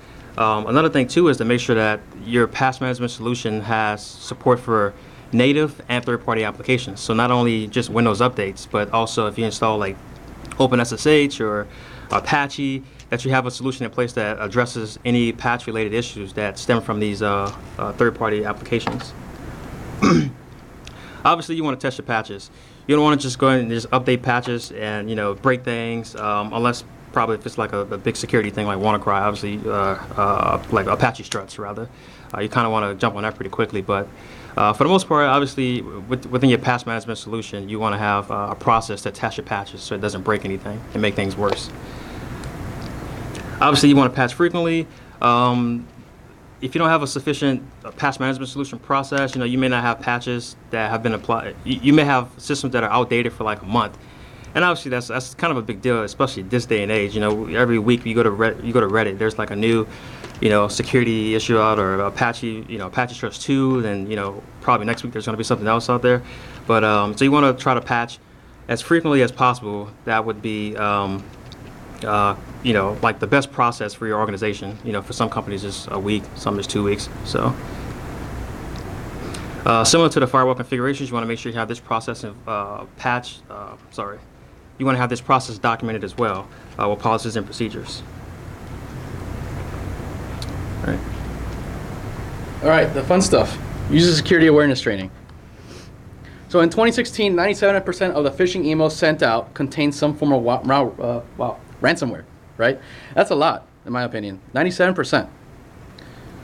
I think it's important to train end users with security awareness programs. I think it's pretty logical to do this, but let's go ahead and implement that at least once a year, right? Test the training to get results and current risk levels. So you implement this training with your end users, but how do you know they're actually listening? How do you know they're actually learning? You have to test the training they're getting by performing security assessments, either hiring a third party or sending out phishing emails yourself. And set expectations with policies, procedures, and strategies. So one of the more recent social engineering engagements I did was a pre-test call. I called this bank, and when I was trying to get information out of them, I would call them and say, hey, my name is Jeff from IT, or whatever scenario it was. Before they give me information, they had to confirm my identity as an internal employee. And how they did this was setting up a word of the day, right? The word of the day was randomized and was put on their SharePoint site. I think it was a great practice. I couldn't get any information out of them without that word of the day. So what I did as an attacker, I tried to get creative. I called the next guy, and I was like, hey, my name's Jeff from IT. We heard that your computer's infected. We have documentation or reason to believe that it's infected or involved in a breach. But before I give you that information, I need the password or the word of the day, right? And that guy was pretty intelligent. He said, nope, that's not how it works. You have to give me the word of the day. And he hung up on me, and no dice. but at least I tried, right? And I learned that's a pretty good damn way of protecting yourself from previous calls, setting up a word of the day. So again, to wrap it up, on the user security awareness side, just implement user security awareness and test it out frequently to see what your current risk levels are within the organization. All right. So obviously, you want to make sure that you have backups in place too, right? If you get infected and your systems become locked and you can't access anything, I mean, what do? Do you pay it, or do you restore backups and kind of implement your process? So obviously, you want to back up your systems on a regular basis. You want to back up your critical servers, your data, things that would be most important to your organization in case something like a ransomware happened. You also obviously want to have something stored off-site in case something physically happens to your facility. I'm sure most of y'all backup procedures have something like that, and disaster recovery procedures. Also, incident response team. Yeah, I think it's very important to have a team like this at your organization because, I mean, if something happens, what do you do? Do you have a process in place, or do you just kind of play it by ear and go to the user that clicked on a link? Is there a way to contain like ransomware, or how do you all handle it?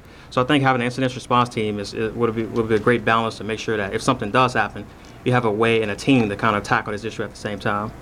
Obviously, you want to be very proactive. You don't want to just wait and see how things happen. A lot of times we do an assessment, and like a week later, the client's like, "Hey, were you testing this on Thursday?" And you're like, "Yeah, I ran vulnerability scans on Tuesday." So, while of us, it kind of makes you wonder why all of a sudden they're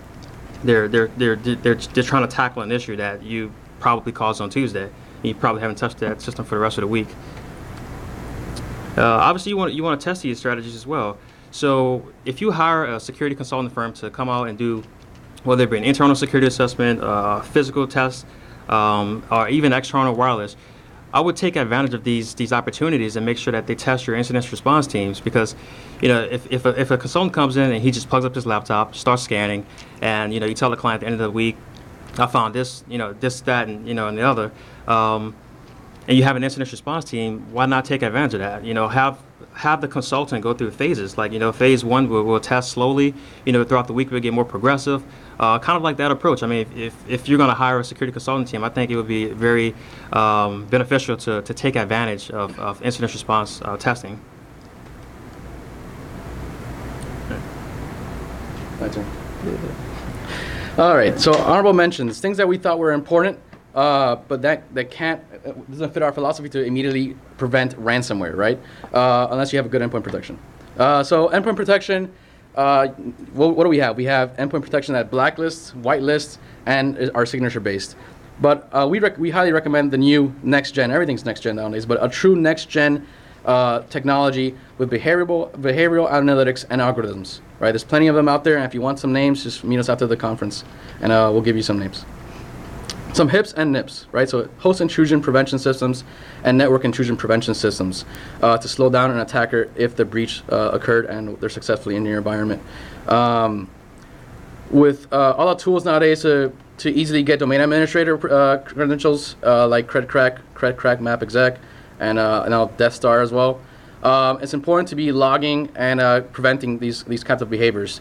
There's one thing that I see that many organizations don't do, and that is audit and log successful SMB logins. So there's no way a human could log into a system, 100 systems in 5 seconds. So we want to make sure we're logging that, right? And we're catching that behavior. DLP, it's not going to prevent an attack. However, it's going to let you know where your sensitive information is. Right? By tracking and controlling your sensitive information, you could place that information behind a segmented network. And if a breach does occur and your incident response team is performing triage or making sure that doesn't escape, you could take care of your sensitive information and make sure that doesn't get into the wrong hands. Least user access. So we want to make sure that we don't grant every user in the building administrative rights. I mean, it's going to be a field day for pen testers, but it's not a good idea. Back at the university, what we used to do is we used to randomize the local administrator password. And if you needed that, you would call the help desk team and they'll give you access to that. Another thing is the domain administrator accounts. Don't log into every system with domain administrator account, right?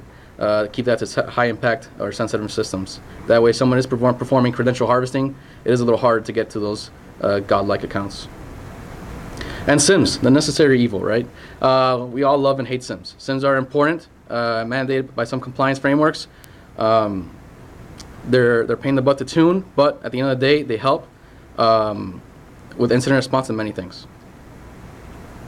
Okay, and our tool to help you out with all this. All right, so tools. We all like tools, right? So with all this being said, we developed a tool that basically help administrators with, tackling some of the best practices, right? So, we run external scans. We see a lot of ports that's open. We're trying to figure out why they're open. We talk to the clients after our calls. They're like, oh, we don't know why it's open. They're always having like these long discussions on the kickoff, the outbrief calls, trying to figure out why it's open and who opened it and what it's doing and etc. So we basically wrote a pretty nice tool that I think a few of our clients are so far appreciating, and it's kind of it's pretty much a baby right now, but we would like to kind of grow it based off of feedback. But basically, it's a tool that runs port scans on your external environment periodically, and it detects changes based on what's open in a baseline scan and what closed, and vice versa. And if there's any changes that's been detected, it'll basically send out the administrator an email. And in that email, it has an attachment that basically tells you, hey, this port was closed, and all of a sudden this one is open, and now it's open. And I mean, obviously, if it's normal, you can just ignore it, right? And same thing with like Telnet, all of a sudden, Telnet opens up for the first time on this scan, and it wasn't open last week. That would raise a concern, especially if it's not documented. So hopefully, with the tool, we'll kind of help prevent some unnecessarily exposed services on the external environment. And over time, we can, accept feedback and implement changes, maybe integrate it into like the internal environment a little bit more and things like that. So, all right. So now for the demo. Whoops, forgot the mouse is the other way. That's weird. Yeah. Just open the phone. Is it? Oh, cool. All right, cool. All right. So the tool is pretty basic. Right now, I just call Audit. This is just a Ruby script that I wrote, and here you can see here. I don't know how big it is. So it's basically just a very simple tool. We'll try not to make it too complicated because people probably won't use it. Something that any administrator could run as long as they have Linux. They can just put the Ruby script on there and make sure that they have Ruby and some of the small dependencies. But basically, this is the help menu. You can specify a configuration file, which I'll show you in just a second. And you can also specify if it's a baseline scan. So if this is the first time you're running a scan, you want to make sure that, if this is how your network is today and you want it to stay this way, run a baseline scan. So that way, if anything changes, you get alerted for it and you can, investigate it down the road if you choose to. Let's see. So here's the basic configuration file. So basically what it does is it runs like a discovery scan, and obviously this is just for a demonstration. You can tweak it however you do it later on. So you run a discovery scan, you see what systems are actually active on your external environment. Once you get a list of those systems, you'll run a port scan. If you want to run specific ports, if you want to run top 1,000 ports, all 65,000 ports, etc. And that's kind of what it uses to determine the changes too. You can also specify an email. So if you have a distribution group like IT@whatever.com or .org that you want to get alerted whenever there's a change that's been detected as far as ports, you can just specify that in the configuration file. And obviously, if you have a mail server, you're going to use the mail. The tool is going to use the mail server to send out emails. And obviously, I like Nutella. But right now, this is where you put your password at. If there's any, which there probably would be some concerns about where the password is stored. Right now, it's in clear text. But later on, we can kind of approach that. But again, this is just kind of a basic tool just to kind of help administrators just get it on their system, get it loaded, and start running. All right, let's see. All right, so this right here is just a simple base scan. Very simple. It's running Nmap discovery scans, complete the port scans, and it basically made a log of what was found open on those systems at the time of the scan. It keeps this base scan on the system unless you run a new baseline. So like if you implemented a few different devices and you want that to be the new baseline, you would obviously run a new baseline scan. All right. And so this would be an example of running the configuration file, running the scan again, trying to see what ports are open now compared to last time, doing some comparisons, and again, once it sees that if there's any changes, it's not going to just send you an email just to say, hey, look, what we found is the same as the baseline. It's going to tell you this port was closed previously and now it's open, or here's a new port that, basically if there's a state change in the ports that were previously identified in the baseline scan. And the attachment is actually very simple. I mean, if you're an administrator, you probably don't really care about charts. You just kind of want to see what ports are open so you can get to the point and, fix it. So it's basically a table that tells you what was. So the first table here is telling you basically the status of the status of the ports at the current scan, and the second one here is telling you that it was filtered in the baseline scan, but now it's open. Again, very simple, but over time, again, I hope that we could implement some changes and take some feedback and maybe integrate it into the internal environment. Maybe we could implement some additional I don't want to say plugins, but different tools, like maybe you want to see if Responder is running, or just kind of use it to scan for best practices and see if there's any weaknesses that are out there, like low-hanging fruit. So yeah, that's pretty much it as far as a tool. All right, so I think that's pretty much it. Unless someone have any questions, we'll be around for a little bit, and yeah. So we'll be around for a little bit. Yeah. Can we see a copy of the email? What's that? Can we see a copy of the email that gets sent? Yeah. Give me 1 second. Just unplug this. All right. Is it just a table you sent for the usual line? Yeah. I mean, it's pretty much just a table. It's just the same table that's in the. Oh yeah, exactly. Oh, okay. Yeah. It's very simple. The body of the email just says "see attachment," and the attachment has a table. Okay. So, I mean, we could make it pretty later on if people want charts and maybe some training and things like that. But right now, this is very basic. We have the tool on our GitHub as well. You can contact us on Twitter. Oh, yep. Sorry about that. It's probably gonna take a second.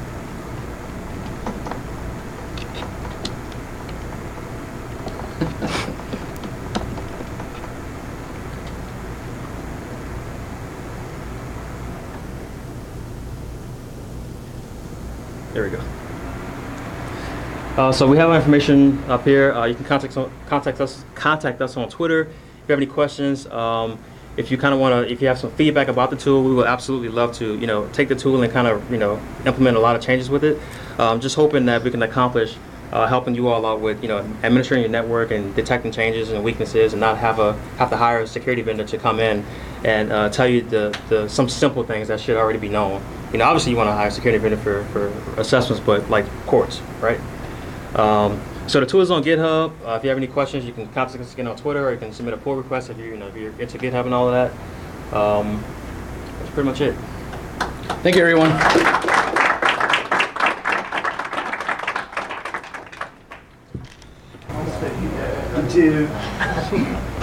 Oh man, how do I PowerPoint? Lexus, thank you. Oh my God. No, we're good. It's fine. This is gonna be good. Shut up. Shut up your face. Please. Please, sir. Yeah, the mic's a bit. I know. It's fine. Don't worry about it. You know what?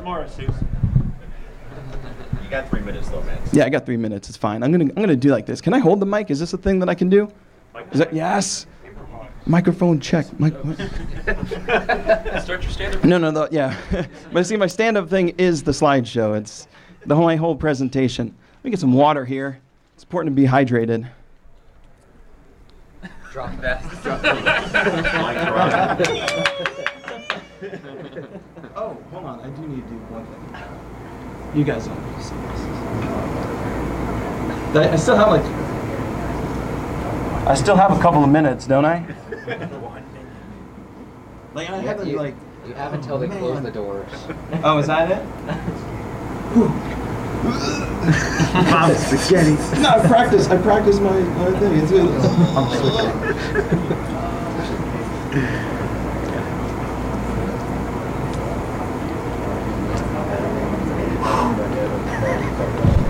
I need to open my water. I'm really, yeah. Why can't I hold all these butterflies? Yeah, I got 11:58 a.m. You know what? I'm gonna get crazy here. I'm gonna go ahead and start. Yeah. I'll wait for this gentleman to pop in. How's it going? You enjoying the time at the con? He loves it. Man. Are we good? Okay. All right. So, hi, everybody. Is everybody doing all right today? Like, can we like some? Woo! Yeah! It's Sunday. We survived. We're good. We're having a great time, I'm sure. So, this is Diary of a Security Noob. That's me. I'm TJ Totorai. We'll get into, me and all that good stuff here in a second. But first, I just want to, I want to get everybody, let's say thanks and cheer for the DerbyCon staff. Let's give them a round of applause. Thank you for throwing on this is my third one. I love it. Whoever whistled, that was great. I can't do that, so I'm going to need, whistle guy, do that. Or gal, I'm sorry, So, and then also the video and security folks too, let's give them an extra round of applause, because seriously, that's you gotta sit and make sure that people aren't being jerks and stuff like that, and you don't get to see the talks as much. So, so that's great. I appreciate that. So let's get into this a little bit about me. So my name's TJ Totorai. I'm been in for security for 4 years. I'm a web application penetration tester. I actually worked in sales for 10 years and then got laid off. And then it's oh, I should probably get a real job. And not that sales isn't a real job, but oh man, it's shh. Okay, right, yeah. So and I'm yeah. Anyway, so. Yeah, no prior IT experience, just kind of fell into it. But I got the GCIH, CISSP. Fun fact, we played DerbyCon Jeopardy the other night.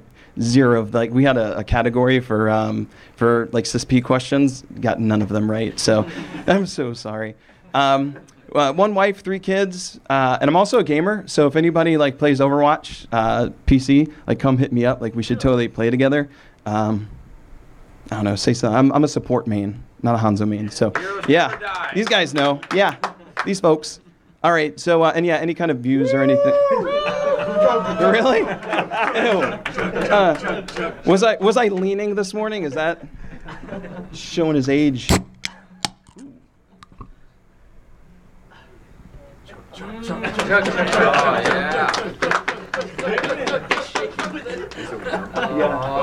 it! There we go. I'm gonna get back. My boss hey, you're fired.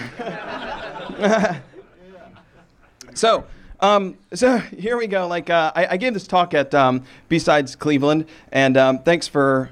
This is one of the guys that helps put it on, so thank you very much. And it was really good. I got some good feedback and made a little bit of tweaks here and there. And somebody said, they're yeah, it was really good, but it was too short. And I was that's the second time I've heard that today. So, hey-o! So I was all right, hold my beer. Let's do this in 20 minutes. Instead, I think I had 30 minutes, and I was yeah, let's do this. So here we go. So first of all, why this talk? Right? So if you're new to security, it can be very overwhelming, right? So there's a lot of different disciplines and backgrounds and things like that are very helpful to have. And really quick, anybody got 0 to 2 years of experience in here? I want to hug you all. It's going to be okay. We're going to be good. It's going to be nice. It's going to be neat. So there's some things that I wish I would have known sooner just getting into security. I had the opportunity to work with a lot of really awesome people. A lot of them are in the first couple of rows here too. I mean, everybody's awesome in here, but I'm saying it's it's great. Yeah, there's that. The ones I'm working with. So, so I love you guys. You people. Oh God, no. You. So I just want to help you make your journey as an InfoSec professional a successful one. So, it's not everybody has that luxury of working with really great folks that help them out in their career and very selfless and all that good stuff. So I'm just, trying to do my part. So why do you like security? It's great because you can do you can basically do what you want to, right? You could be what you want to be, right? So there's a lot of different disciplines. You could do what you love, but then if that changes over time, you can switch to a different kind of role, right? Your role can evolve, and it's not necessarily linear, right? So you can start out and you could be oh my God, man, has anybody thrown up yet? Up here? Because give me another one. So you could start out as an analyst, right? And then you could move up, like, and like become an engineer. And that's not moving up, right? You know, it's like it's a different role, right? So you could become like an engineer. You could be like an architect, and then if you want, you can just go right into management. Like that's cool too, you know? So. Oh wow! I know. Yeah. Crazy. All right, so you know, sometimes we hear like there's some like beef going on, whatever, like school versus certifications, you know, versus experience and things like that. So like school's good for a general grasp on a lot of different topics, right? Like so, you know, you could just like the scumbag Steve hat because you know, like if you're going from, never mind, I won't say it, but.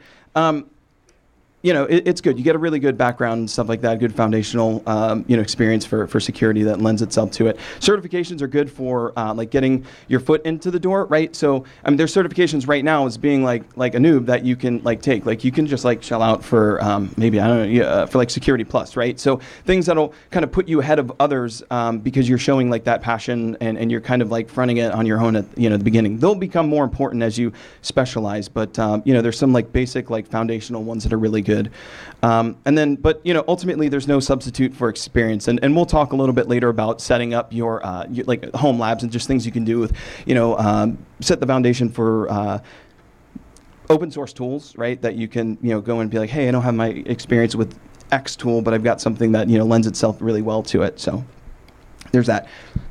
So what I want to talk to you about too is like getting your foot into the door and interviewing. So I thought I made it like animated, not anime. Like, so all right. So like you have your resume, and when you're starting out, it's probably not going to be like that robust. At least mine wasn't. It was pretty bad. So I found something on Groupon that was, you know, like professional resume, like looking over and stuff or whatever. I think it's a different heading, but you know, have somebody, you know, look at it, consider getting it professionally written. At the very least, just have somebody, you know, glaze over it with a, you know, second pair of eyes. When you're interviewing, you know, good questions are going to consist of a wide range of questions, right? So the interviewers are not just your technical aptitude; they're also judging to see if you're, you know, like whether or not you're a dick and like you want to, like they want you on their team. Can I say dick? I just did. Sorry. What if your name is Dick? Then that's okay, like, right? So, like, you know, I like to make this analogy. Like, if these are, like, delicious, like, donut holes, right? Like, which one look better, right? Like, you want to be the more appealing B-hole and not, like, the terrible A-hole, right? No way. What, does that mean something else? I saw that coming. Oh, man. Yeah, don't be that. Don't be the a couple other tips for interviewing and all that good stuff. Like, hey, like if you don't know an answer, like just admit you don't know it. You know, it's chances are if you try to BS your way through it, you might get it right, but that's going to ultimately hurt you in the end. And you know, they're, like I said, they're judging like. They're going to ask you questions that are kind of out of your range of knowledge just to kind of see how you could possibly work through it, which is, you know, just say, hey, I don't know, but I'd like to talk through it. And that'll kind of just highlight some of your problem-solving skills there with that. And I found, personally, that it's okay to take notes while interviewing. There's a couple of people in the past that have interviewed me in this room, and I had like, wow, it was bad. I got abused, and like I still like if you see me walking with a limp, like that's why, because it was a bad interview. But I took, you know, a lot of notes, and I said like I want to. I don't know the answer now, but chances are that question is going to come up again in the future, so I need to know this, right? So, and it's okay because, you know, I mean, I go in for like an hour and I black out like what happened. That's why I'm not allowed to go to the supermarket and like do our grocery shopping. I black out and there's like a cart full like $300 worth of food, and it's bad news. So that's kind of how it is with me in interviewing. And don't ever sell yourself short. Like, you're new, right? But don't let that hold you back and kind of talk you out of something, like an offer or, like a position or something like that. Like you're awesome and we need you here. So don't sell yourself short and just be like, well, I'm new. I don't have that much experience. So like, I'm a scrub. You're not a scrub. If you ever like my contact information's on here. If you feel like you're a scrub, you contact me and I'll tell you you're not a scrub. I'll record a message, like we'll FaceTime or whatever. I'll be like, you are not a scrub. You got this. All right. Oh, yeah, what if your name is Scrub? I'm like, you are Scrub. You are not a scrub. You are the scrub. Or a group of scrubs that would necessitate in a whole entire rack. Oh, man, that is like really heavy. It's a dry It is a dry, it's a dry heat. All right, so, God, people are like, shut up, seriously? Like, I'm trying to, okay. So, all right, cool, you've landed a job. I want to be the first person to congratulate you. Congrats. Yeah, so, like, now what, right? So, look, you're not going to know everything about your role or the company in your first day, week, month, maybe not even year, right? So you need to come to terms with that now, right? So it's an iterative learning process. You want to work with your manager to establish goals. At least one of these should be a stretch goal. You don't ever want to get into the situation where you're like, hey, I like my job and it's cool. I'm just going to keep like doing that. Like you always want to like strive for something better. You want to make yourself better. And even if it's just like hobbies on the side that are just going to, you always try to always be working towards something. This is especially helpful when you're new, is meeting your peers and other teams, right? I start out in vulnerability management, and it's like you're like, hey, I need you to like remediate all of these, like send out all these patches and stuff like that. They don't know who you are, like they're not going to know where you're coming from. They're not going to really care. It's like we're already stretched pretty thin as it is right now. So just getting out there and being like, oh, hey, that's Scrub over there on the security team. Like, yeah, we're going to do this for him or her. See how you can affect change? Like my favorite thing is that like don't just go in there and be like it's Pantsless Friday, because like that won't slide. You have to see how you can affect change in the sense of like documentation, right? So if your procedures are not very well documented and you're the person that is suffering through that, trying to learn something, just step up and be like and create that documentation. And one of the most important things is learn the business, right? So you want to know what it is that you're helping defend against, right? So that kind of helps you understand, who could potentially be attacking you, what assets are more important possibly than others, things like that. So just really important to learn the business. You're not just there in IT, like you're defending. I don't know. I got nothing for that one. So imposter syndrome is something that I want to talk about. Actually, it was last year. I think somebody gave a talk about imposter syndrome, and it was good.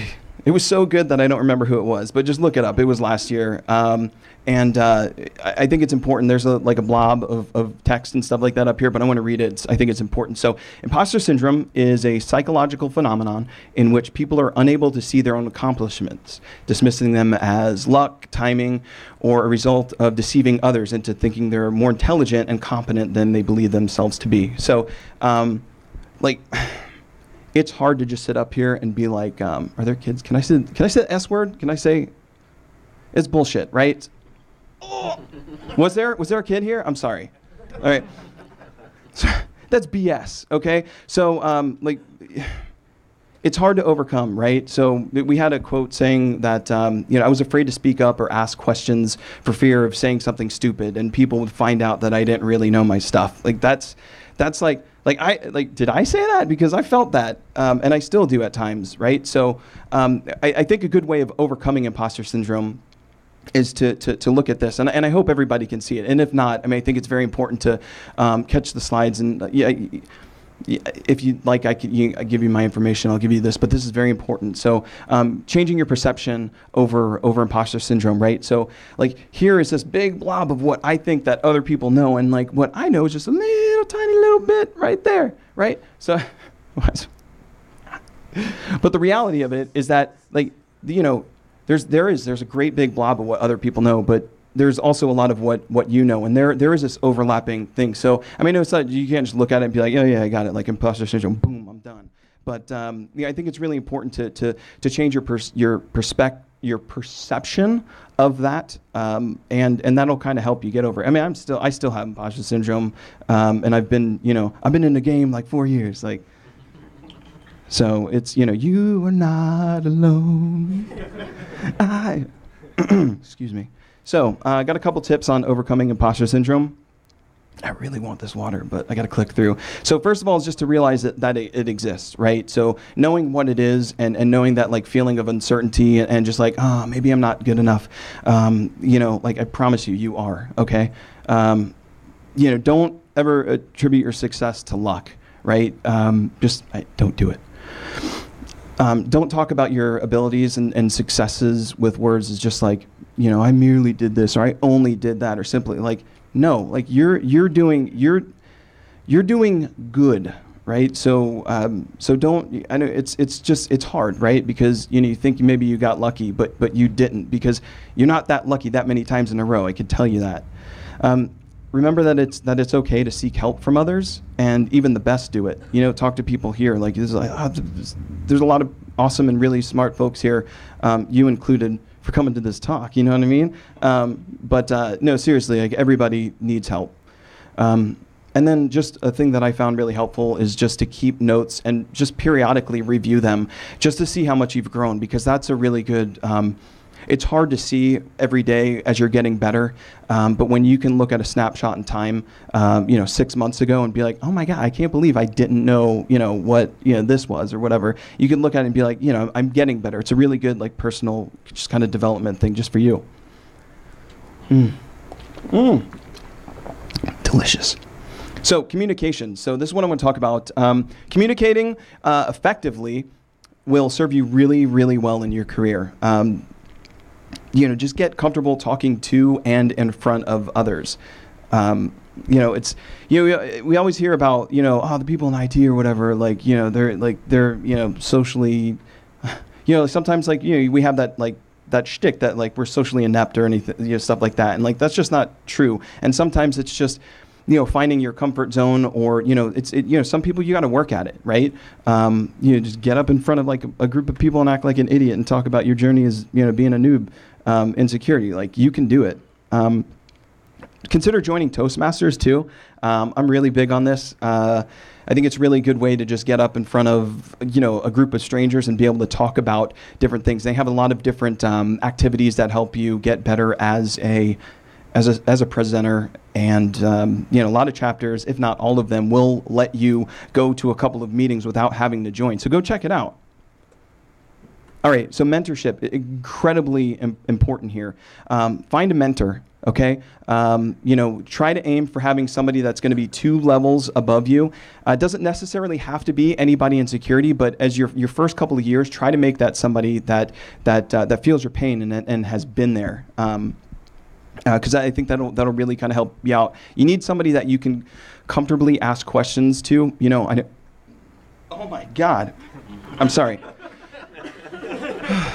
All right, so that's a spicy V8. It wasn't even that spicy. It was just a lot. You want somebody that you can ask questions to that you're not going to feel stupid, because I know even still now. I mean, there's a couple of people here in the that I can ask and just not be afraid of being judged, and that's really important, especially now. You can have more than one mentor. That's fine. You can have official mentors and unofficial, unspoken, like mentor, right? Like that kind of mentor.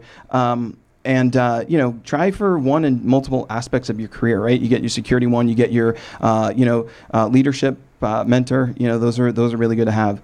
Make it, I should say it again. For your official mentors, like make it an official thing. Meet regularly. Have them. Hopefully, like I had a really good mentor that would assign me homework, and we'd meet like 2 times a week, and we'd just be like, hey, this is what I did. And they're like, this is crap. Get this out of here. Like you didn't really do that, but so once you get more experience under your belt, I want you to go out and I want you to give that knowledge to other people. I think we're kind of running like quick on time, so I'm going to try to speed this up a little bit. So we want to set priorities and goals. I talked about goals a little bit earlier. These are what's going to help you become a better security pro. You want to develop a list of goals and make sure that they're aligned with your priorities. So I had a leader one time that had burning initiatives, right? So those are like the really important goals that you want to, like the most important ones, right? So and they're going to be different for everybody, right? So you want to make them smart, right? Like everybody's heard like the SMART thing.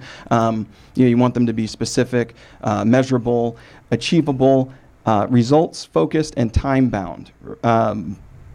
If you just set like, I want to go to space, like how are you going to do it? Like it's not a thing that all of us are going to be able to do. So you want to make sure that they adhere to the SMART.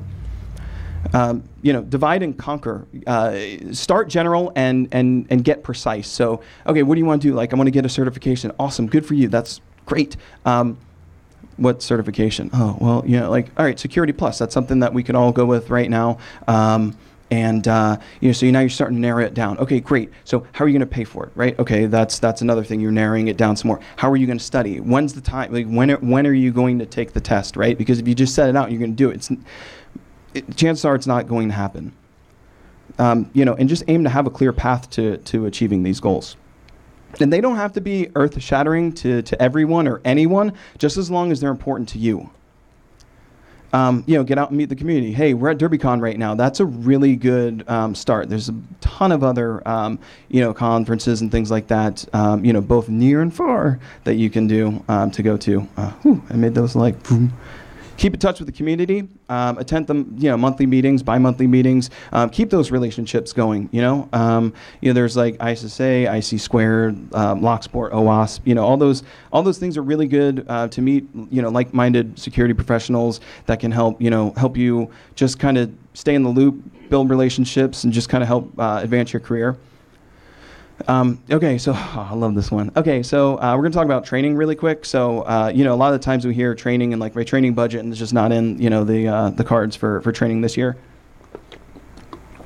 I say that's not entirely true, right? Because all of the training is not expensive. So I like to put it on what I call I made this up, all right? So if you see this anywhere else, this is according to the Rapper scale, right? So, if you're with a company that's like in the Ferrari and the Jaguars, switching 4 lanes with the top down, screaming out money anything, then you probably want to go to something like Sands. And it's not cheap, right? But or it's not inexpensive, but it's good training, right? It's recognized, right? So if you're like, I got this brand new phone, but I'm gonna need to like pour Cristal on it just to make sure that's really not waterproof, like that, potentially, you can go to like conference training. Like it was pretty reasonable for training before DerbyCon and some of the other conferences and stuff like that. If you're already going to be there anyway, just like see if you can tack that on to it.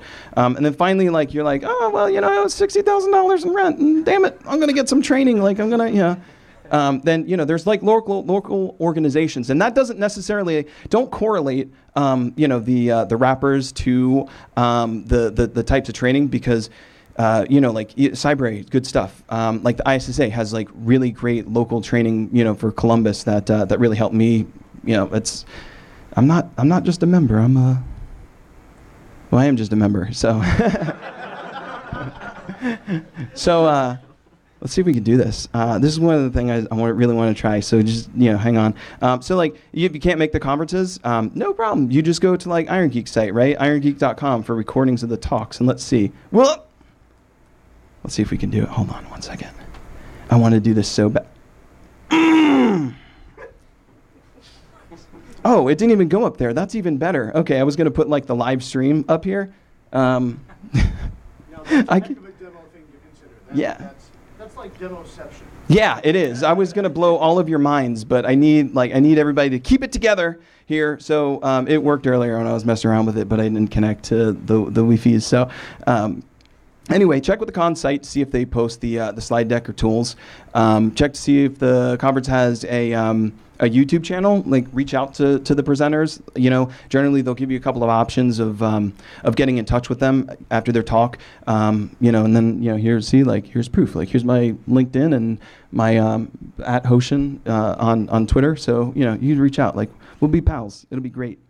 don't be a jerk, right? So avoid the curse of knowledge. That's the thing where you automatically assume somebody has the understanding and background to understand what it is that you're talking about, right? So sometimes you need to understand your audience and better tune your message.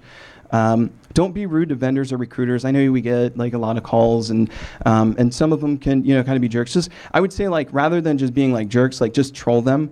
And if you need any really good like ideas for doing that, just hit me up, because we've got some really good. We were talking about the other night. It's really good. And just understand, like, it's not that people are stupid. Like, they just might not know any better. I've talked to a lot of like security people that are just kind of jaded on that. It's like, I only had like a 6-character password. Like, it's hard, right? We live, breathe, eat this stuff, and not everybody gets that. So here's okay. I feel like we're coming up on time. All right, so I'll skip past this stuff, but it's basically like there's like some company that was like, oh, secure your data, people, look at all the stuff we were able to just walk around and get it. Like, people don't know this stuff, right? That's like your doctor just being like, hey, you have high cholesterol, and you're an idiot for not knowing that, or how to take care of that. Like, it's our job to to kind of spread the good word of security there. Good information resources. Reddit actually has some pretty decent security subreddits. I actually got a job from there one time, so that's pretty neat.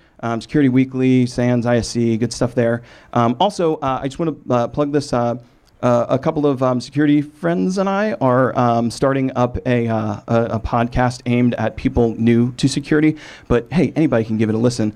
So we're still in the works of getting things set up, but introsec.net. Get it? We have a sign up page right now, where you can give us your email address. We're not going to sell it, because it's not really like that. It's not. Your information's already out there, so it's like we don't So, but this is for you, right? So, let us know what you want to hear. There's a little sign-up thing, the things that, topics that you might want to hear about. But that's coming soon. IntroSec, pretty neat. A couple of parting tips I'm going to blow through here really quick. Schedule weekly, bi-weekly one-on-ones with your boss. Don't burn bridges. Security communities are pretty tight, so that's going to get around if you're just, kind of like piecing out and like, leaving jobs and stuff like that. Not cool. Hit me up if you want the URL for this lab or this presentation on how to build a lab. That's really cool. John Strand and his pals at Black Hills InfoSec did a really good webcast for your 5-year plan in InfoSec. That's really good. Check that out. If you're still in school, consider an internship. It's a great way to get experience and meet people. See if your employer will let you shadow in security if you're not already in security, maybe once or twice a week for a few hours. Check out the Humble Book Bundle. Sign up for that. Sometimes they have really good security books that are like this week, this guy says. So humblebundle.com/books. And then, speaking with other teams, like, develop empathy, learn what it is that they're what they're going through. It gives you better understanding to be like, fix your ish. Read The Go-Giver. I can't talk about it right now because I'm running low on time, but it's a super good book. I promise. Alex, isn't it a good book? It's a good book. It's a good book. Don't be too afraid to ask questions. There's a bit of a fine line there. Like, try to answer the question first yourself. But if you absolutely can't do it, then, go for it. And, have somebody take a look over your work whenever possible, because this talk was almost called Dairy of a Security Noob. And I'll never live that down. Alex caught that, so cool. Neat. What's that? No. I love dad jokes, and like, you're getting a hug. I love this guy. All right, so I don't know if I have time. Of course, I don't think I do. And whoever's speaking next, I apologize because I think I ran over, so I'm a bit of a jerk. But if you like, Toterhi at gmail.com, right? TOTERHI, and then @Hoshin. So feel free to hit me up. I want to help. And best of luck to you, and thanks for coming out to hear me ramble and drink V8. Love you.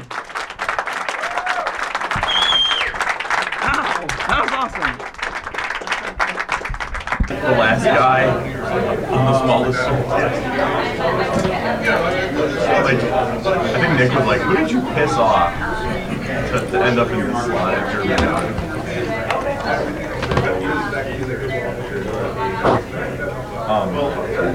So,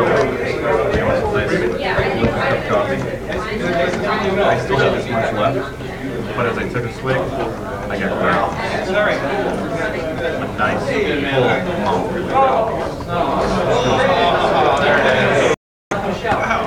And the thing is like, That goes down really well.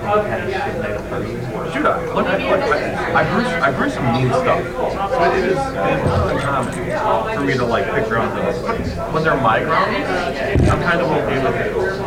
Because I'm kind of somewhat expecting it. Surprise grounds are not appreciated.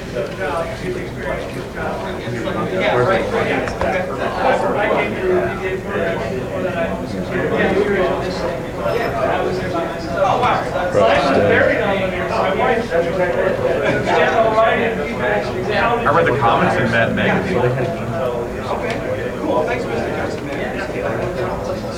Really, like that's literally like the only comment I like in town. There's my dad. Cool. My dad.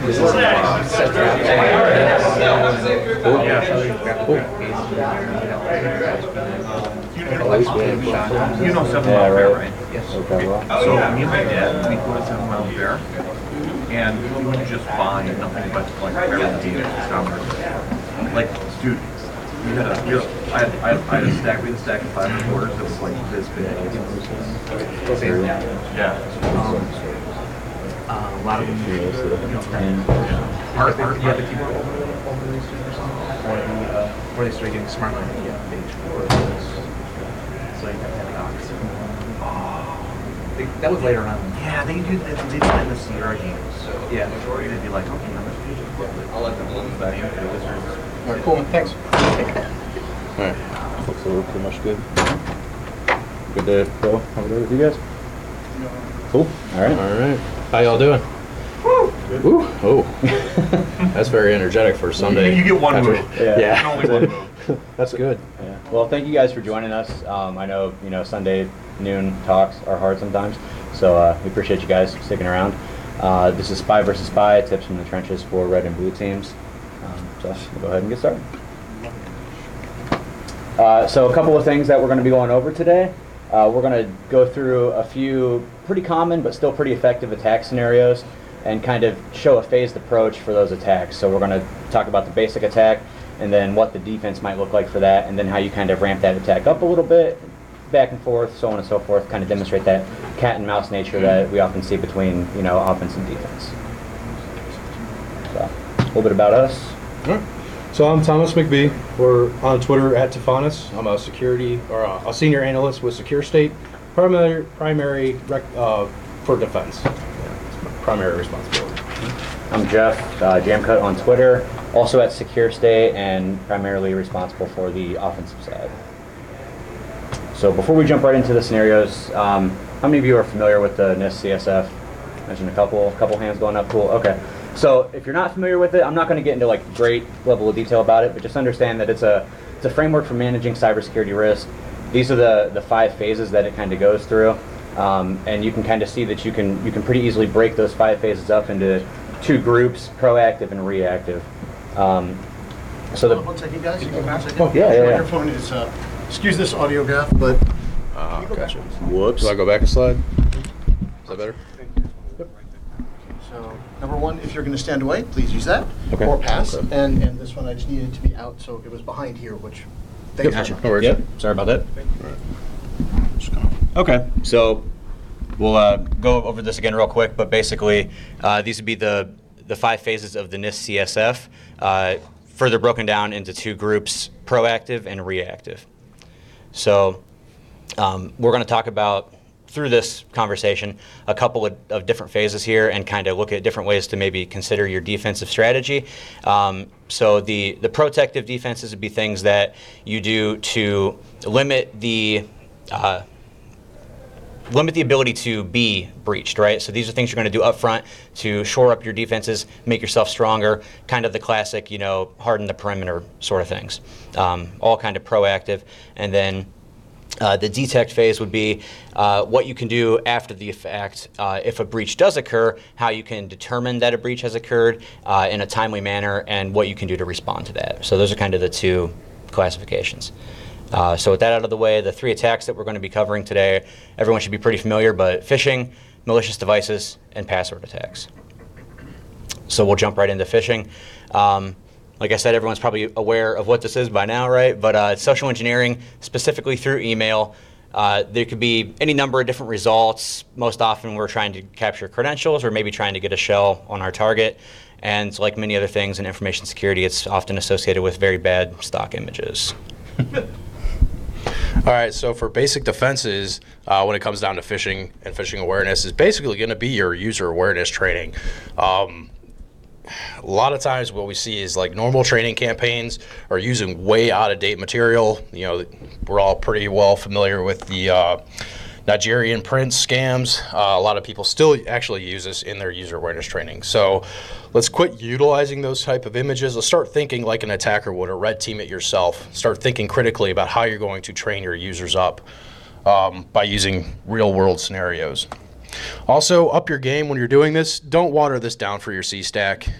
You want to make this as realistic as possible. Start focusing on things like creating a sense of urgency, requesting that sensitive information. Get those emotions stirring when you send those when you send the fish out. Also, try modifying your sender domain to look legitimate. Okay, so originally we came with like a pretty basic fish, right? The guy with the mallet. Tom's got some defensive strategies in place, some user awareness. So it's our job now to send a better fish, right? What we have to really do is maybe some in-depth research, social and technical. We have to make our fish as convincing as possible. There's a lot of interesting lures on John Lambert's Twitter. If you're not following him and you do social engineering, that's probably an account worth checking out. He posts a lot of interesting stuff up there, a lot of stuff that you may be able to reuse or modify for your own phishing campaigns. These are a couple of images maybe of what we would consider like a better pretext, right? This is some of the templates that we have in the Kingfisher tool, but things that have like realistic styling behind them that look, you know, presentable and professional, and not just something that was kind of slapped together and shot out to, you know, company name -all. Okay, so as we start to send off that better fish, we need to start looking at ways that we can prevent that fish from achieving gaining access to our users. We want to start introducing different technical controls that we could put in place. So things like sender policy framework or DKIM, domain keys identified mail. You could also look at things like transport rules. So is anybody familiar with these technologies? Everybody should be pretty well aware of them by now. They're pretty common, but sender policy framework, for those that aren't, is basically it's another DNS type of record that you can put in place to identify who has access to send mail on behalf of your domain. A lot of times what we see from the defensive standpoint as we're looking at, or from the attack standpoint, is a lot of times when you see an SPF record, you see like a soft fail or just the pass all in there. You really need to kind of suck this up, guys, and just put in the hard fail. There's really no reason why you would need a soft fail for an SPF record. If anybody is not sure how to create the SPF record, there's the SPF wizard. It walks you through the process. Pretty standard, pretty easy to follow along with. And if you ever need to check, if you're not doing it like an NS lookup, you could also use Kitterman's site to validate that your SPF record is in place and functional. Domain keys identified mail. It's kind of like your public and private keys for your mail systems. Again, this is another DNS type record where you send off your message, it gets encrypted with your private key, and then the receiving end looks up your public key and your DNS record. Also, exchange transport rules. If you haven't really played with transport rules too much, these are very effective. It's very similar to Outlook rules that the client would see, but you can put these in place, of course, to route your mail the way you wish to. So start looking at things like, how can I black hole top level domains that are not, that of course like .corn here, where we don't want to allow that to go through to our users. So start thinking of things like, okay, hey, can I generate domains based off of my domain that closely resemble, and start black holing those as they come in. Okay, so we have some technical controls in place now in the environment. Now it's our job to see what we can do to maybe circumvent those controls. So one thing you might want to consider is just maybe sending a meeting invite instead of an actual message, right? So this would be something that drops in I don't know about you guys. I know when I get calendar invites, a lot of times I'm just like, accept, because I have 20 other things going on, and I'll get to it later. We've had pretty good success with this, sending that in, and our target's reacting the same way. Especially if you have kind of a longer term engagement, you can get one of these in place, get it on the calendar, and then maybe a week or so down the line, after it's kind of out of the client's mind, it pops up. They're like, oh crap, I have a meeting. Let me join that meeting. And then they get presented with, a login page. Obviously, they'll have to, use their company creds to log in. Maybe they have to download a browser extension to enable the screen sharing of the presentation. So there's a lot of, creative things you can do with something like that. Tom mentioned the .corn domain, or the TLD rather, if you guys haven't tried something like that.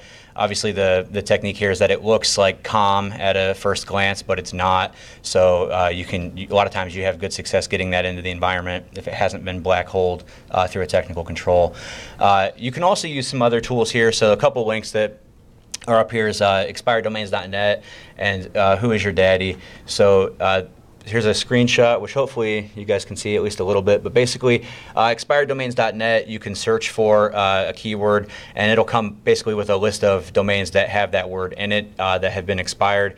You can maybe go snap one of those domains up, and it's going to have some domain history, some age behind it, maybe some things that some of those third-party controls might see and then be more willing to allow mail to come through from a domain like that.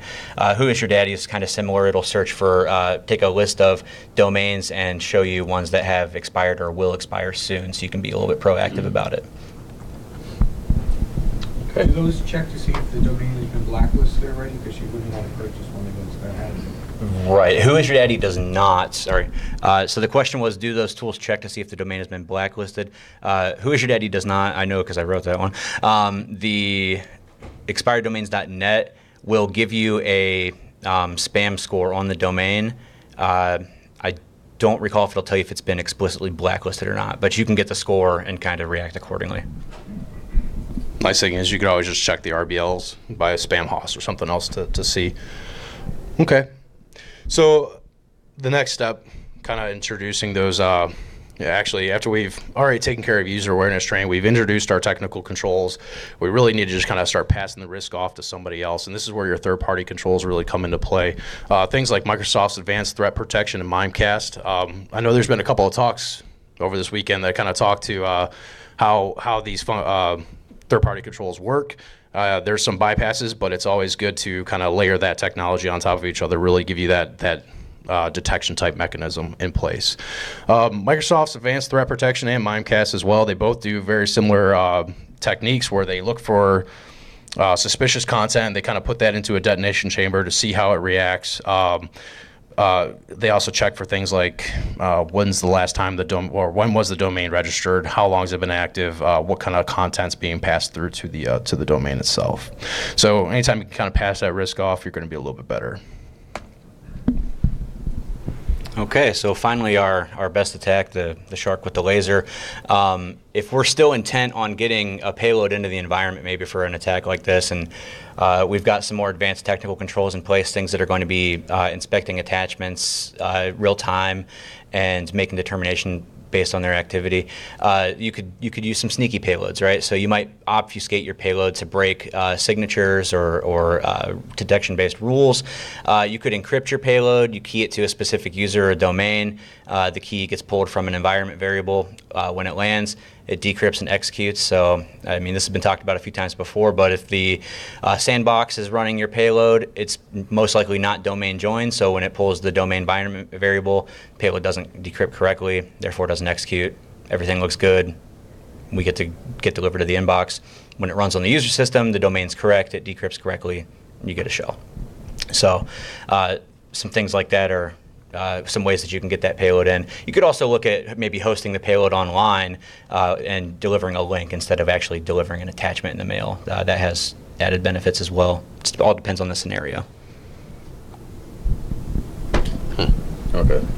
All right. So some of the detection techniques that we can kind of put in place for this. Again, we were talking about earlier using exchange transport rules and also some black holing of our domains based upon the seed domain itself. So as you start to key in on some of this information as it's coming in, start throwing those to your logs, start parsing through those logs and see what you can react to.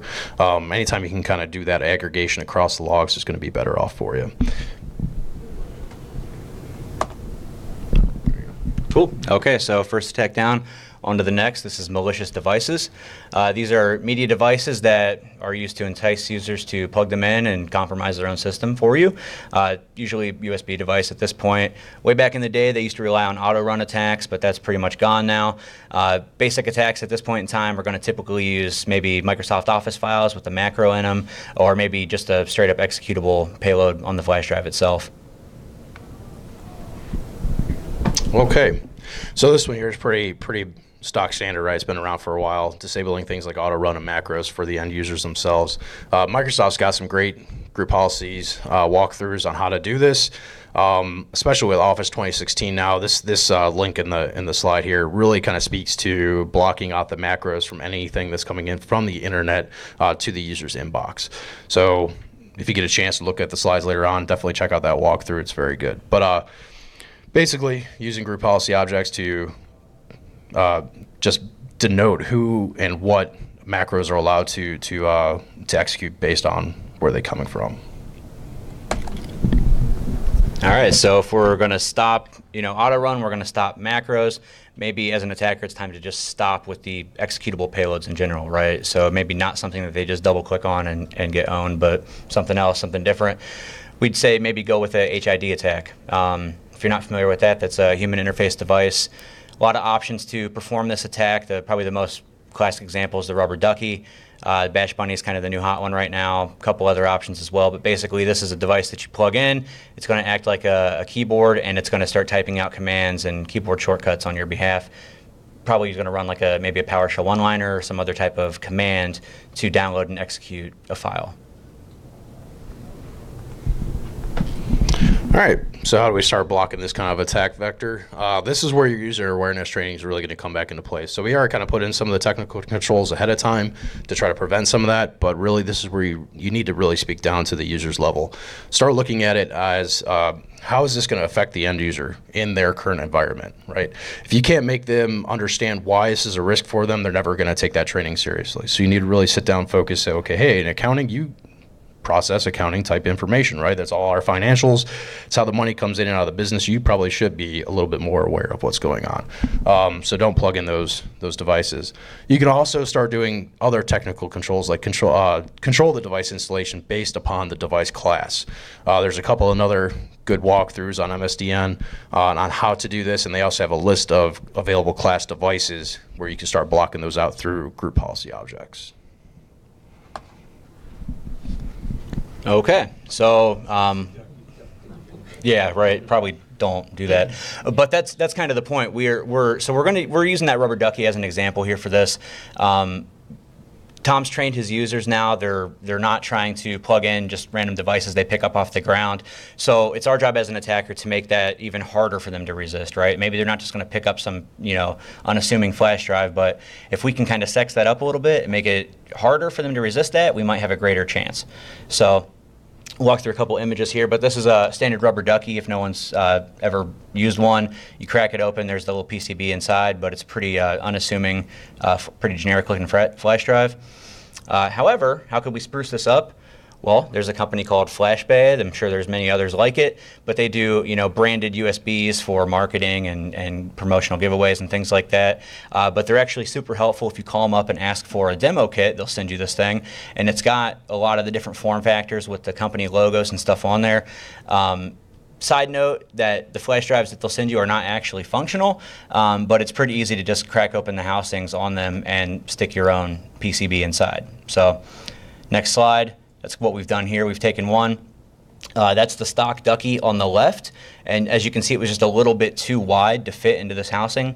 Not really a problem. You take a little strip of sandpaper and grind off the edge just a little bit, and fits in there, good to go. So we take that, We slap it on a keychain with some keys, a car key, and now we've got something that looks a lot more realistic. It looks like maybe someone might have dropped their keys in the parking lot, and we know that people want to be helpful. They're going to pick this up and think, well, hey, maybe somebody lost their keys. They're not going to be able to get home. It's a Friday. I need to turn these in. Maybe I'll plug it in and see if I can figure out who these belong to. Maybe I'll give it to the receptionist, the lost and found, whatever it is. But the better it looks, the more likely that someone's going to want to interact with it.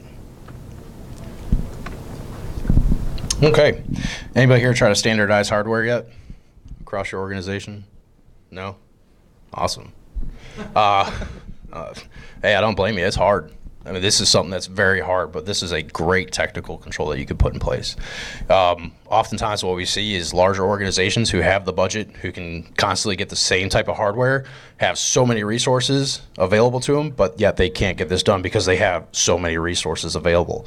Oftentimes you see some of the younger organizations or, small to medium-sized businesses that don't have a lot of the human resources available to implement this across, but they could start with the budget, start planning ahead for this. But standardizing your hardware, basically you're going to allow only those specific keyboards, only those specific mice to have access to your systems themselves. And again, there's another link there for TechNet that kind of walks you through a little bit of this. It's going to be a lot of trial and error, but once you get it, it's pretty solid. All right, so what are some detection techniques that we can utilize for things like malicious devices? We can start introducing device monitoring in our environment. Now, this is going to be a very time-consuming type of control that you put in place. So you really want to start identifying high-risk systems in your environment that you can start placing these controls into. Things like the reception desk, accounting, even HR, where you want to kind of put in that internal segmentation across your network. You really want to start focusing on how we can do some of the detection here. So a couple of programs here like USD-View is a great tool for monitoring USB activity. I didn't take a screenshot here, but every time you plug it in, it will recognize that, hey, a new device has been plugged in. It gives you device class, the device ID, all that type of information. But the nice thing about the tool is it allows you to generate commands upon the device insertion. So as you plug in a new keyboard, you can have it execute, hey, drop this event log identifier into our system event log, which then hopefully you're forwarding over to your SIM or aggregation tool.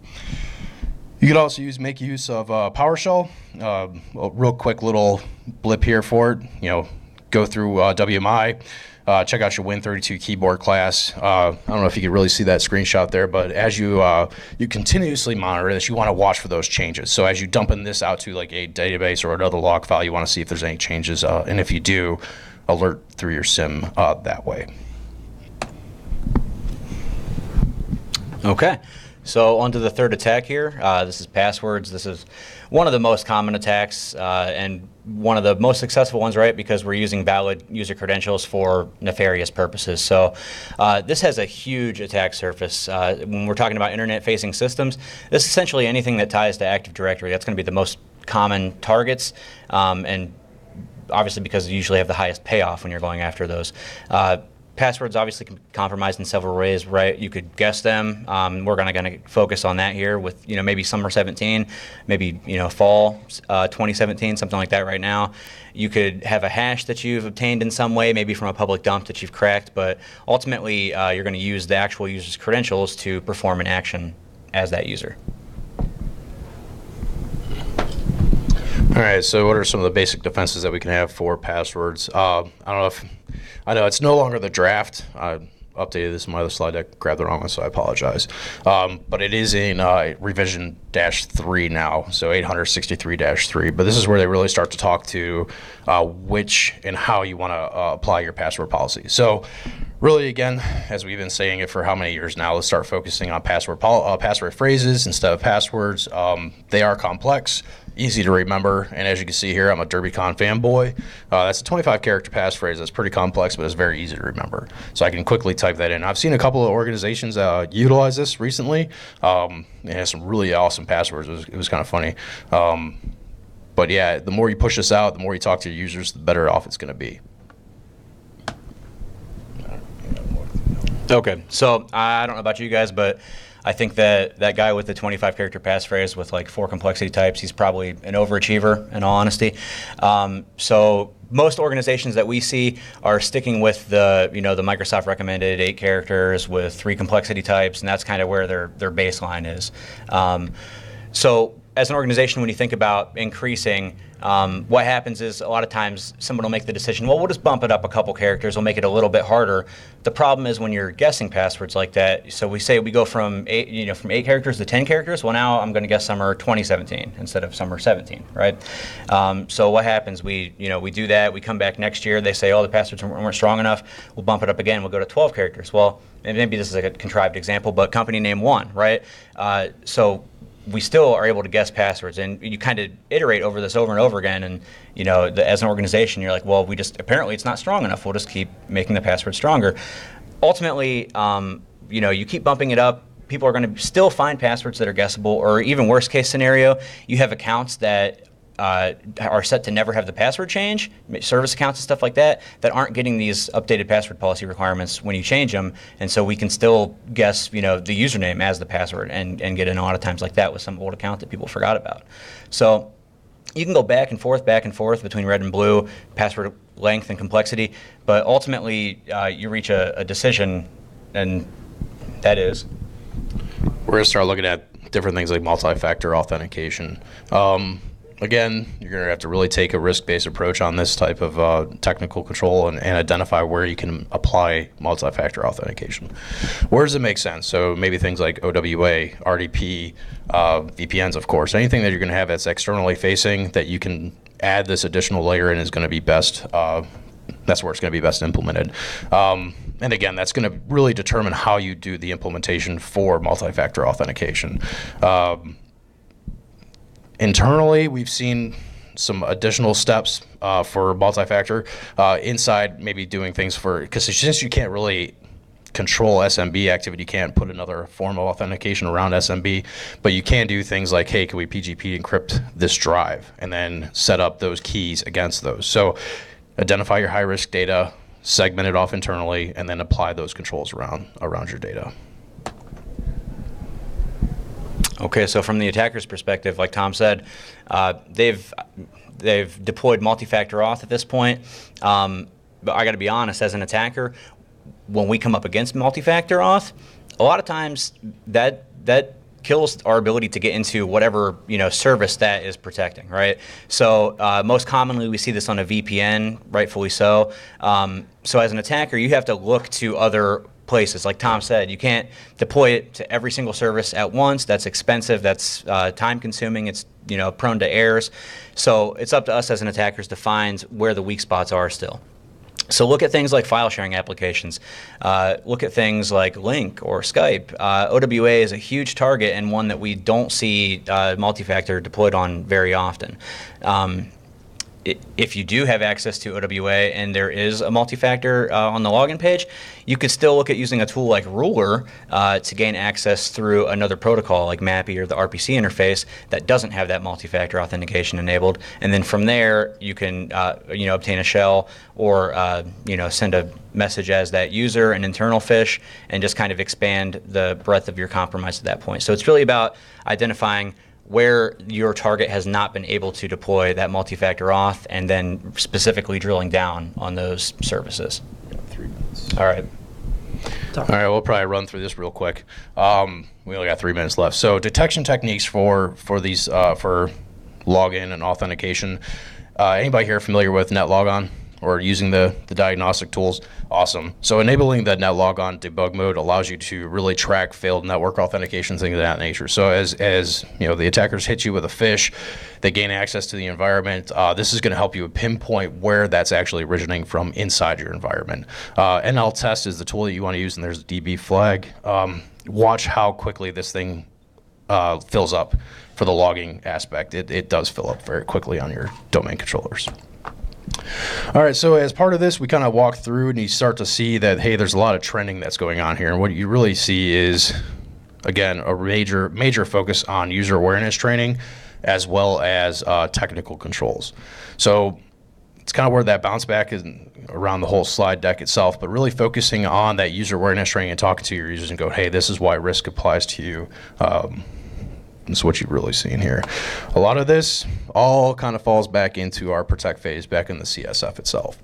So as you're going through and you start to see these attacks and all the controls that we're putting in place, they all kind of fall along that protect line.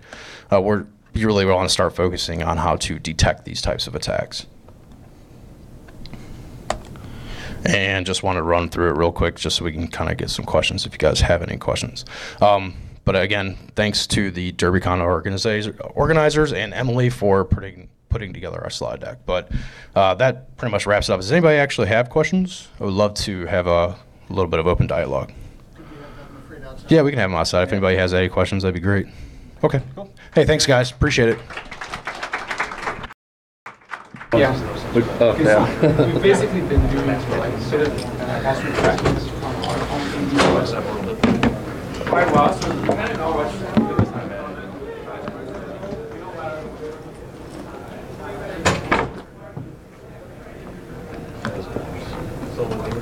Zach Grace, you're my hero. Are you Jesus? Wow. It looks like Jesus. You went from a Ferris Bueller reference to a little further. Right. That escalated very quickly.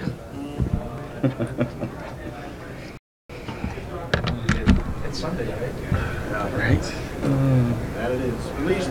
Well, he got his prayers, and he was praying to the porcelain god. Well, the schedule reminded me of the Sundays. The actions of... It's called a computer. Yeah. Are you familiar with them? No, can you run mine for me? You want some IT support? Yes. Yours has a virus, it's an apple on it. Yeah, Michael, you just stand there and he'll say next slide. No, it just says a Next worm. slide. Just says a worm. Yeah, that's right. What you need? Where am I? Oh, there it is.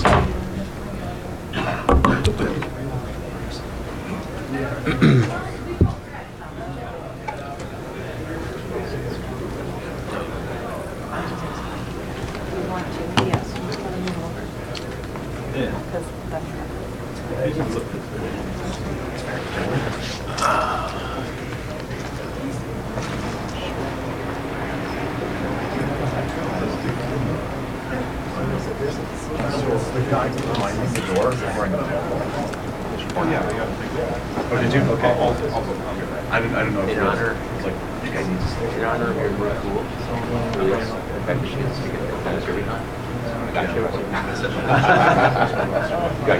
Oh my gosh. This is number 2 today. It's number 2. Thank you. Thank you. Twice.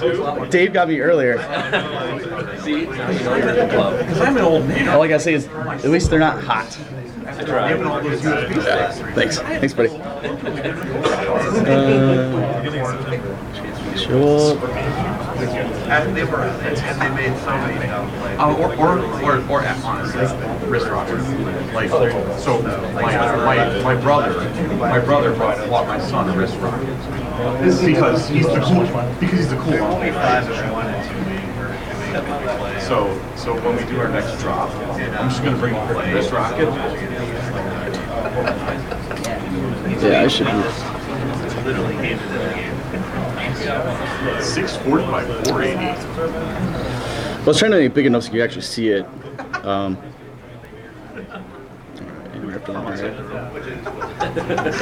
Basically, yeah. It worked. Are we still doing crazy? Crazy. Crazy. All right. It's big enough to see, right? All right. Cool.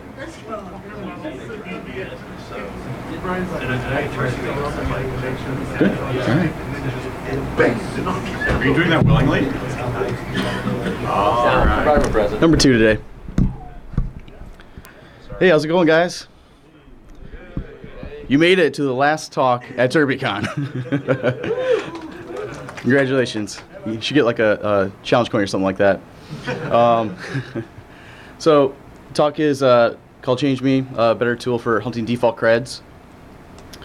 And basically the whole genesis of this is we got asked a pretty seemingly simple question. Hey, go find all the default creds in an environment, right? And having been a pen tester for years and using different tools to scan for things, I knew there were gaps And so we scanned for things, and we didn't find a whole lot, which is sort of scary, knowing how big the environment is. And so we said, okay, let's maybe do something else, right? And so what am I really talking about is not so much the like SSH brute force or any sort of like brute forcing of protocols. It's more about actual default credentials for web interfaces. And so pretty much all of the software that you install on your network probably has a management interface that you log in to do the administration of it.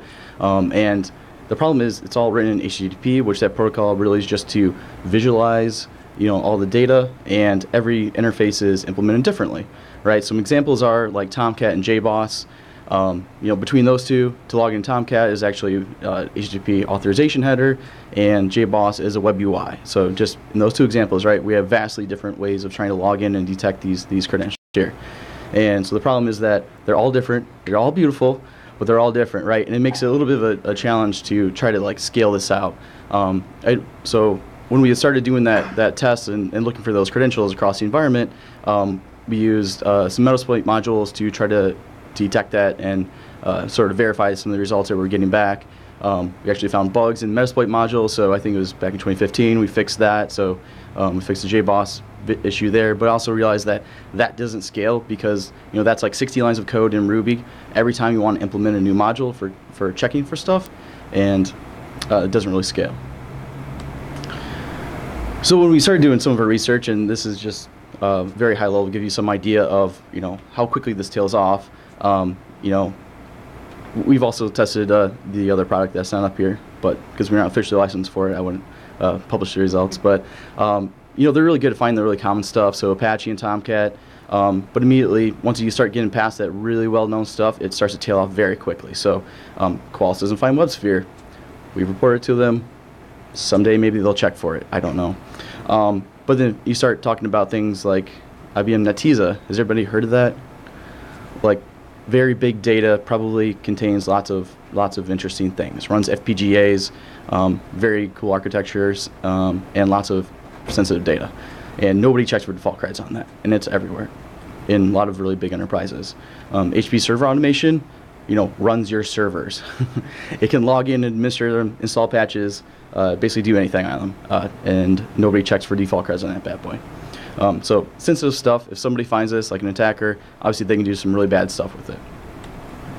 And then the really scary thing that we've started finding is, you know, we're working on newer technologies. So a lot of the DevOps type technologies, basically, they don't find any of them. And the most frustrating thing for me is that we see down here at the bottom, this is some Nessus output, that they actually detect that the service is there, but they don't try to log in to see if it has default credentials. They're like, hey, great, it's there. All right, take another maybe hours to write that check so that you're actually securing things. So that's sort of the scary thing to me is these are all informational, right? Elasticsearch databases are giant databases full of juicy information. Sonatype, if you haven't heard of that, that's basically a lot of your source code is all in there. So it's a quality management tool for source code. And Memcache is in memory cache, and a lot of times it's used to store serialized objects, and there is no auth on that. So it's just scary to see that like these tools are scanning stuff, and even if they do detect them, they're probably not trying the default credentials for them. So how do we try to initially solve this? Basically, intern-powered scanner. Austin was here earlier. He had to go home. But we basically scanned everything with Nmap, piped it through Eyewitness, and slowly chugged through that. It took a while, but it was really effective. And we found dozens of credentials and some of the things that we were talking about, like the Netezza and the HP Server Automation.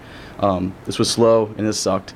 And so we thought, there's got to be a little bit better way to do it. So, of course, write code, right? That solves all the world's problems. So it started off really simple, using like the Python request library. Makes it really straightforward to make some requests.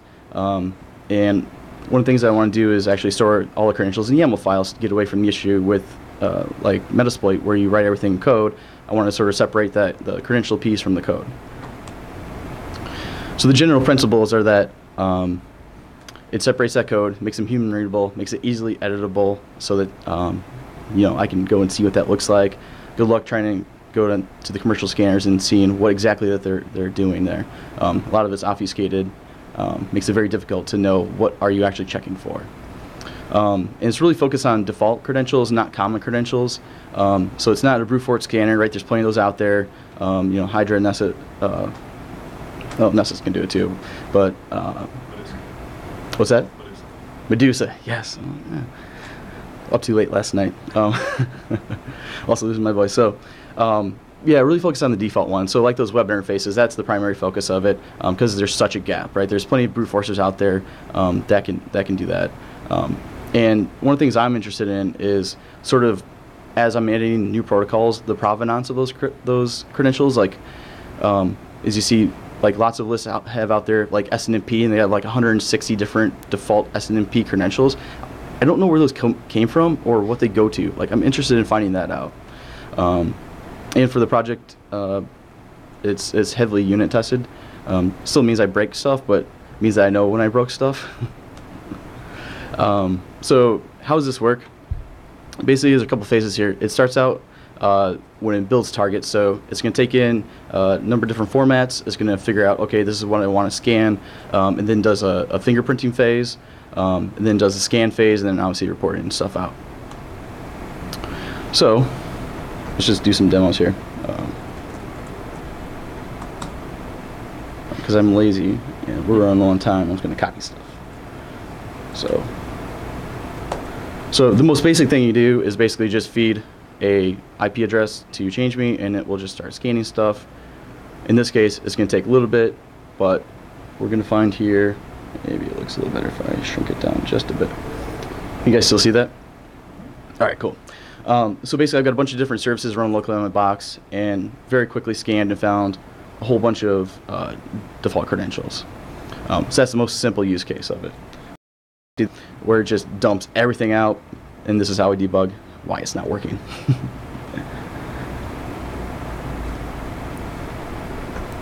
All right.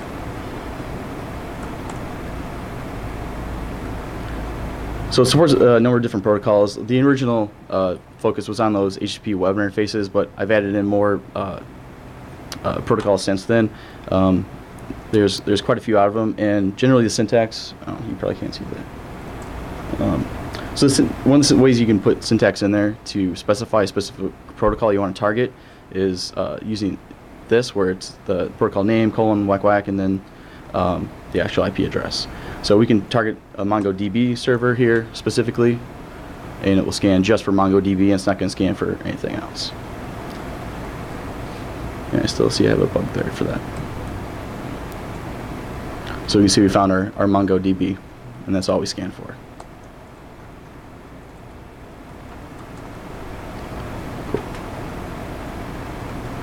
So we can specify more succinctly too what we want to scan for. So by default, it's going to look for all credentials for all protocols that you have enabled, which may be too much. You may want to focus that on, say, like Tomcat. So if we scan our server for Tomcat credentials, we'll see here that, hey, my found queue keeps not getting cleared. So we found a new bug. And as I mentioned in what we released for ChangeMe 1.0 is that there's going to be new bugs. Ended up being about, looks like 1,400 new lines of code cut out, 360, so about 1,100 lines of new code to get out there. So we're seeing a little bit of a bug here, but no big deal. So one of the things that we should have noticed, but it's hard to see because of the way the credentials are coming out here with the extra credentials, is that we didn't detect Tomcat. So one of the problems is that by default, it just checks on the default port. It won't check on other ports for it. But there's a new feature that, or at least in version 1.0, that basically allows you to override that. This is called the port override feature. So this is one that like a number of people were interested in. I had a couple of issues on GitHub about it. But basically what you can do is specify a port onto that IP address and then give it the port override protocol, or switch I should say. And so now if we watch, we should see that first we detect the Tomcat. Go up here, we can see that, hey, now we actually saw that it's there. And if we go back up, we can see that it actually found Tomcat. So able to modify that. And so I've been showing like a lot of stuff, passing it directly in with a single argument, all the different variations on like how you can set hosts up and different protocols and things like that. You can feed in via text file. You can also feed it in an InMap XML file, and it's all that final positional argument.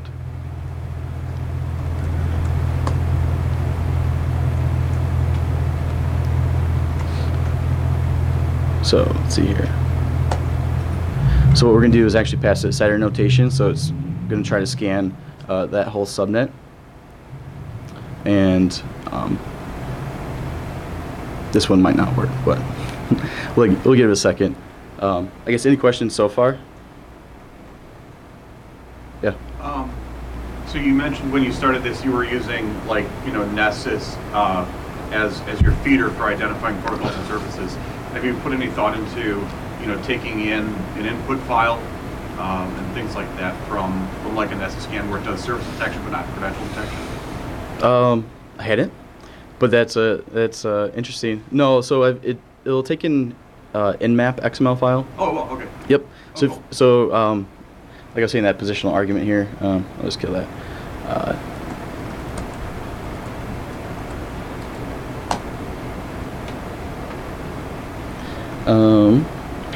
Pop back up here. So, kind of alluding to it a little bit, basically that positional argument, you can pass sort of whatever, and it'll figure out what you passed it. It tries to parse it as like an InMap XML if it's a file, and if it's not, it thinks it's just a flat text file, and I'll try just to load them in for you. No, I mean if there's other use cases, feel free to make a pull or an issue on GitHub, and I'll see what I can do. Yeah. Yes. Yeah, so we can dive into the deep end, I guess, if we want to look at some code. So one of the things I did back in like March was a fairly major rewrite of like the underpinnings of this, because like I said, this grew organically, right? It was like 50 lines of code, and then it was like a couple hundred lines of code, and then it was like a couple hundred more lines of code, and then it got just unwieldy. So what I ended up doing was breaking it out and making a lot of inheritance and modular pieces to it. So if you're talking about scanners, the scanners are based off of the aptly named scanner.py. And so this is like the parent class of all these. So if you go, and this has got a fair amount of stuff in it. And the nice thing is, if you want to go and implement a new protocol, implementing the protocol itself, let me see if I can full screen this. Like this is it for code for SSH, like super small. So it's not that hard to extend it and to make it do all these other protocols. It basically ends up inheriting from the scanner class, which then gets you all the methods that you need to actually basically do the scans and the checks and the things like that. And all you have to do is override a couple of methods to make it go. So generally, there's the private method _check, which is that the custom check to actually do whatever the thing is that you want to do in the scanner. And then there's also a helper make scanner function that just basically returns a object of the current class. Yeah. You've been able to put a lot of IoT rules in here? What kind of rules? IoT? So I haven't had a chance to put any IoT type rules in there. That would be of interest. So one of the things, we keep jumping around a little bit in my slide deck, but one of the things I'm sort of asking for here is like, hey, if you find this cool, please help out. Like I obviously can't go out and buy like just tons and tons of like IoT devices. My wife would kill me.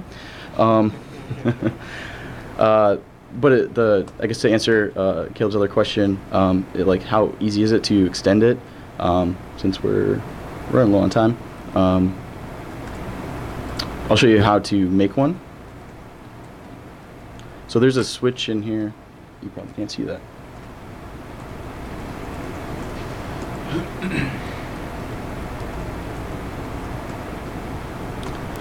And it's called MakeCred.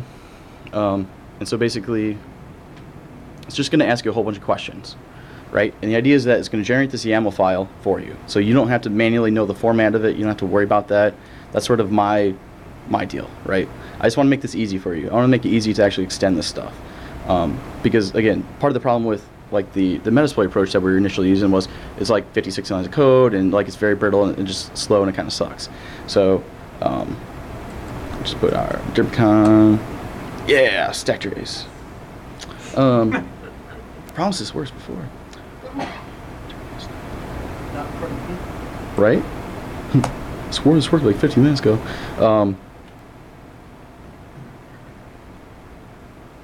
Yeah, right. So I got another bug to fix. So, like I said, I introduced probably a lot more bugs into it. But in theory, probably if I revert it, I could get a working copy. But it basically just asks you a whole bunch of different questions. And what you'll have to end up doing, and I guess we can sudo walk through it. So, especially for the web ones, I'll use like Burp Suite to kind of see things. So it's going to ask you, like, you know, how do I fingerprint this page? And so, like, if we have Grafana here, and go and we look, we should see. This is super hard because it's so big. We can look in the response and we probably find something that's like title Grafana. So when you're walking through it, I'll basically say, okay, hey, is there something in the body of this thing that I can use as a fingerprint? This will be like your fingerprint, and then it'll slowly walk through and ask you more questions about it, and then ultimately it kicks out the YAML file. So the YAML files.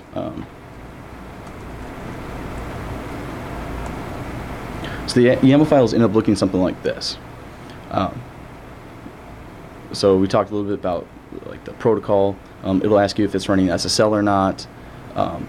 Here's the, you can name it whatever you want to name it. There's a fingerprint section, which we kind of just talked about the fingerprint. So it might be a title, it might be some sort of response code. It could be like an Apache Tomcat instance, like the actual domain that's coming back as, and what URL that you want it to go to. It also has, the actual credentials themselves, and there's a couple different types of credentials. There's regular form post, there's get, there's basic auth, and then this one in particular is raw, which basically means just here's the raw string, dump this into like a post payload. We found some really goofy web interfaces. Like IBM's got some crazy stuff that just makes no sense on how it works. Like cannot web server, I guess. I don't know. Like it's really goofy. So we ended up creating some weird stuff like this. And so I guess to your question about IoT stuff, like we've done some printers. Like there's some printer stuff in here, and that probably drove the most goofy code that we have, like to actually make this run, because just weird stuff. Cool. So we did demos. So I'll post the slides online if you guys want to go and play with it. I'll also fix broken code.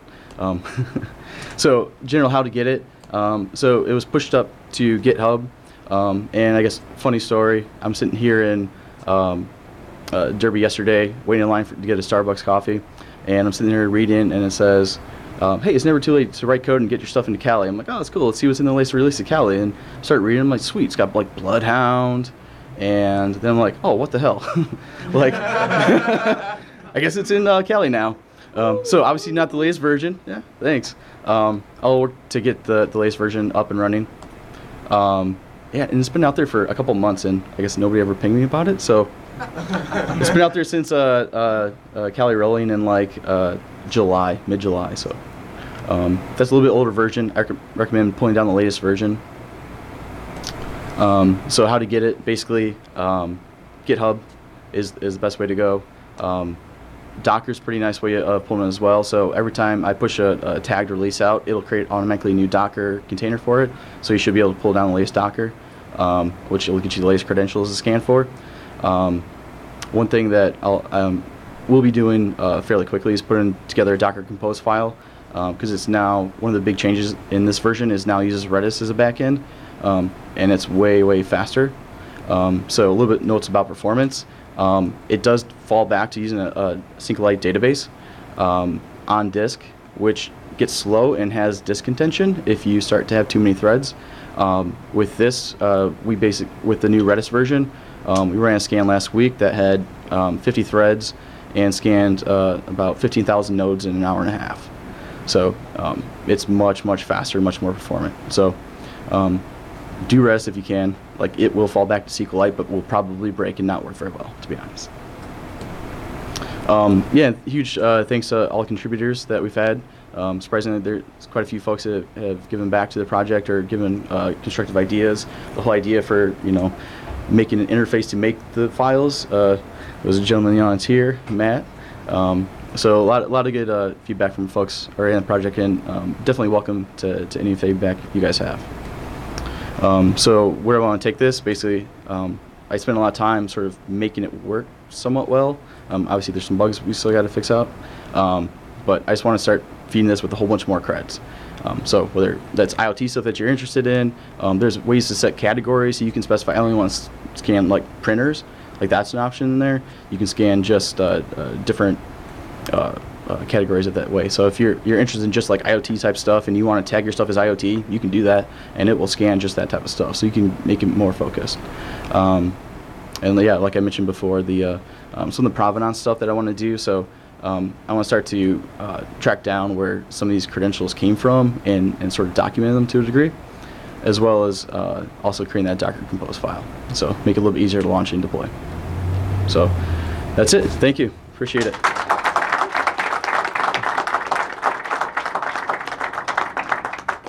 I think we're a little bit over in time, but any questions, or if not, I'll be around. Yeah. How are you handling devices that maybe have multiple defaults? Good question. So the question was, how are you handling devices that had multiple defaults?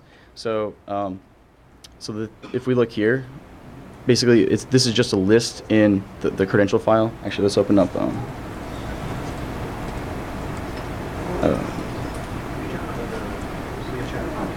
General Tomcat, because it's Apache Tomcat. So kind of like this. So basically, it's it will go through the make cred switch will go through and ask you like how many default credentials do you want to add, and then you just keep adding them in, and it'll put them into this format.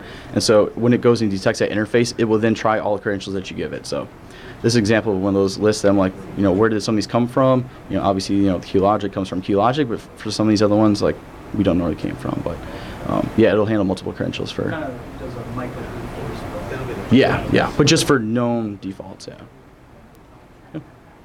Cool. All right. Well, thanks, guys.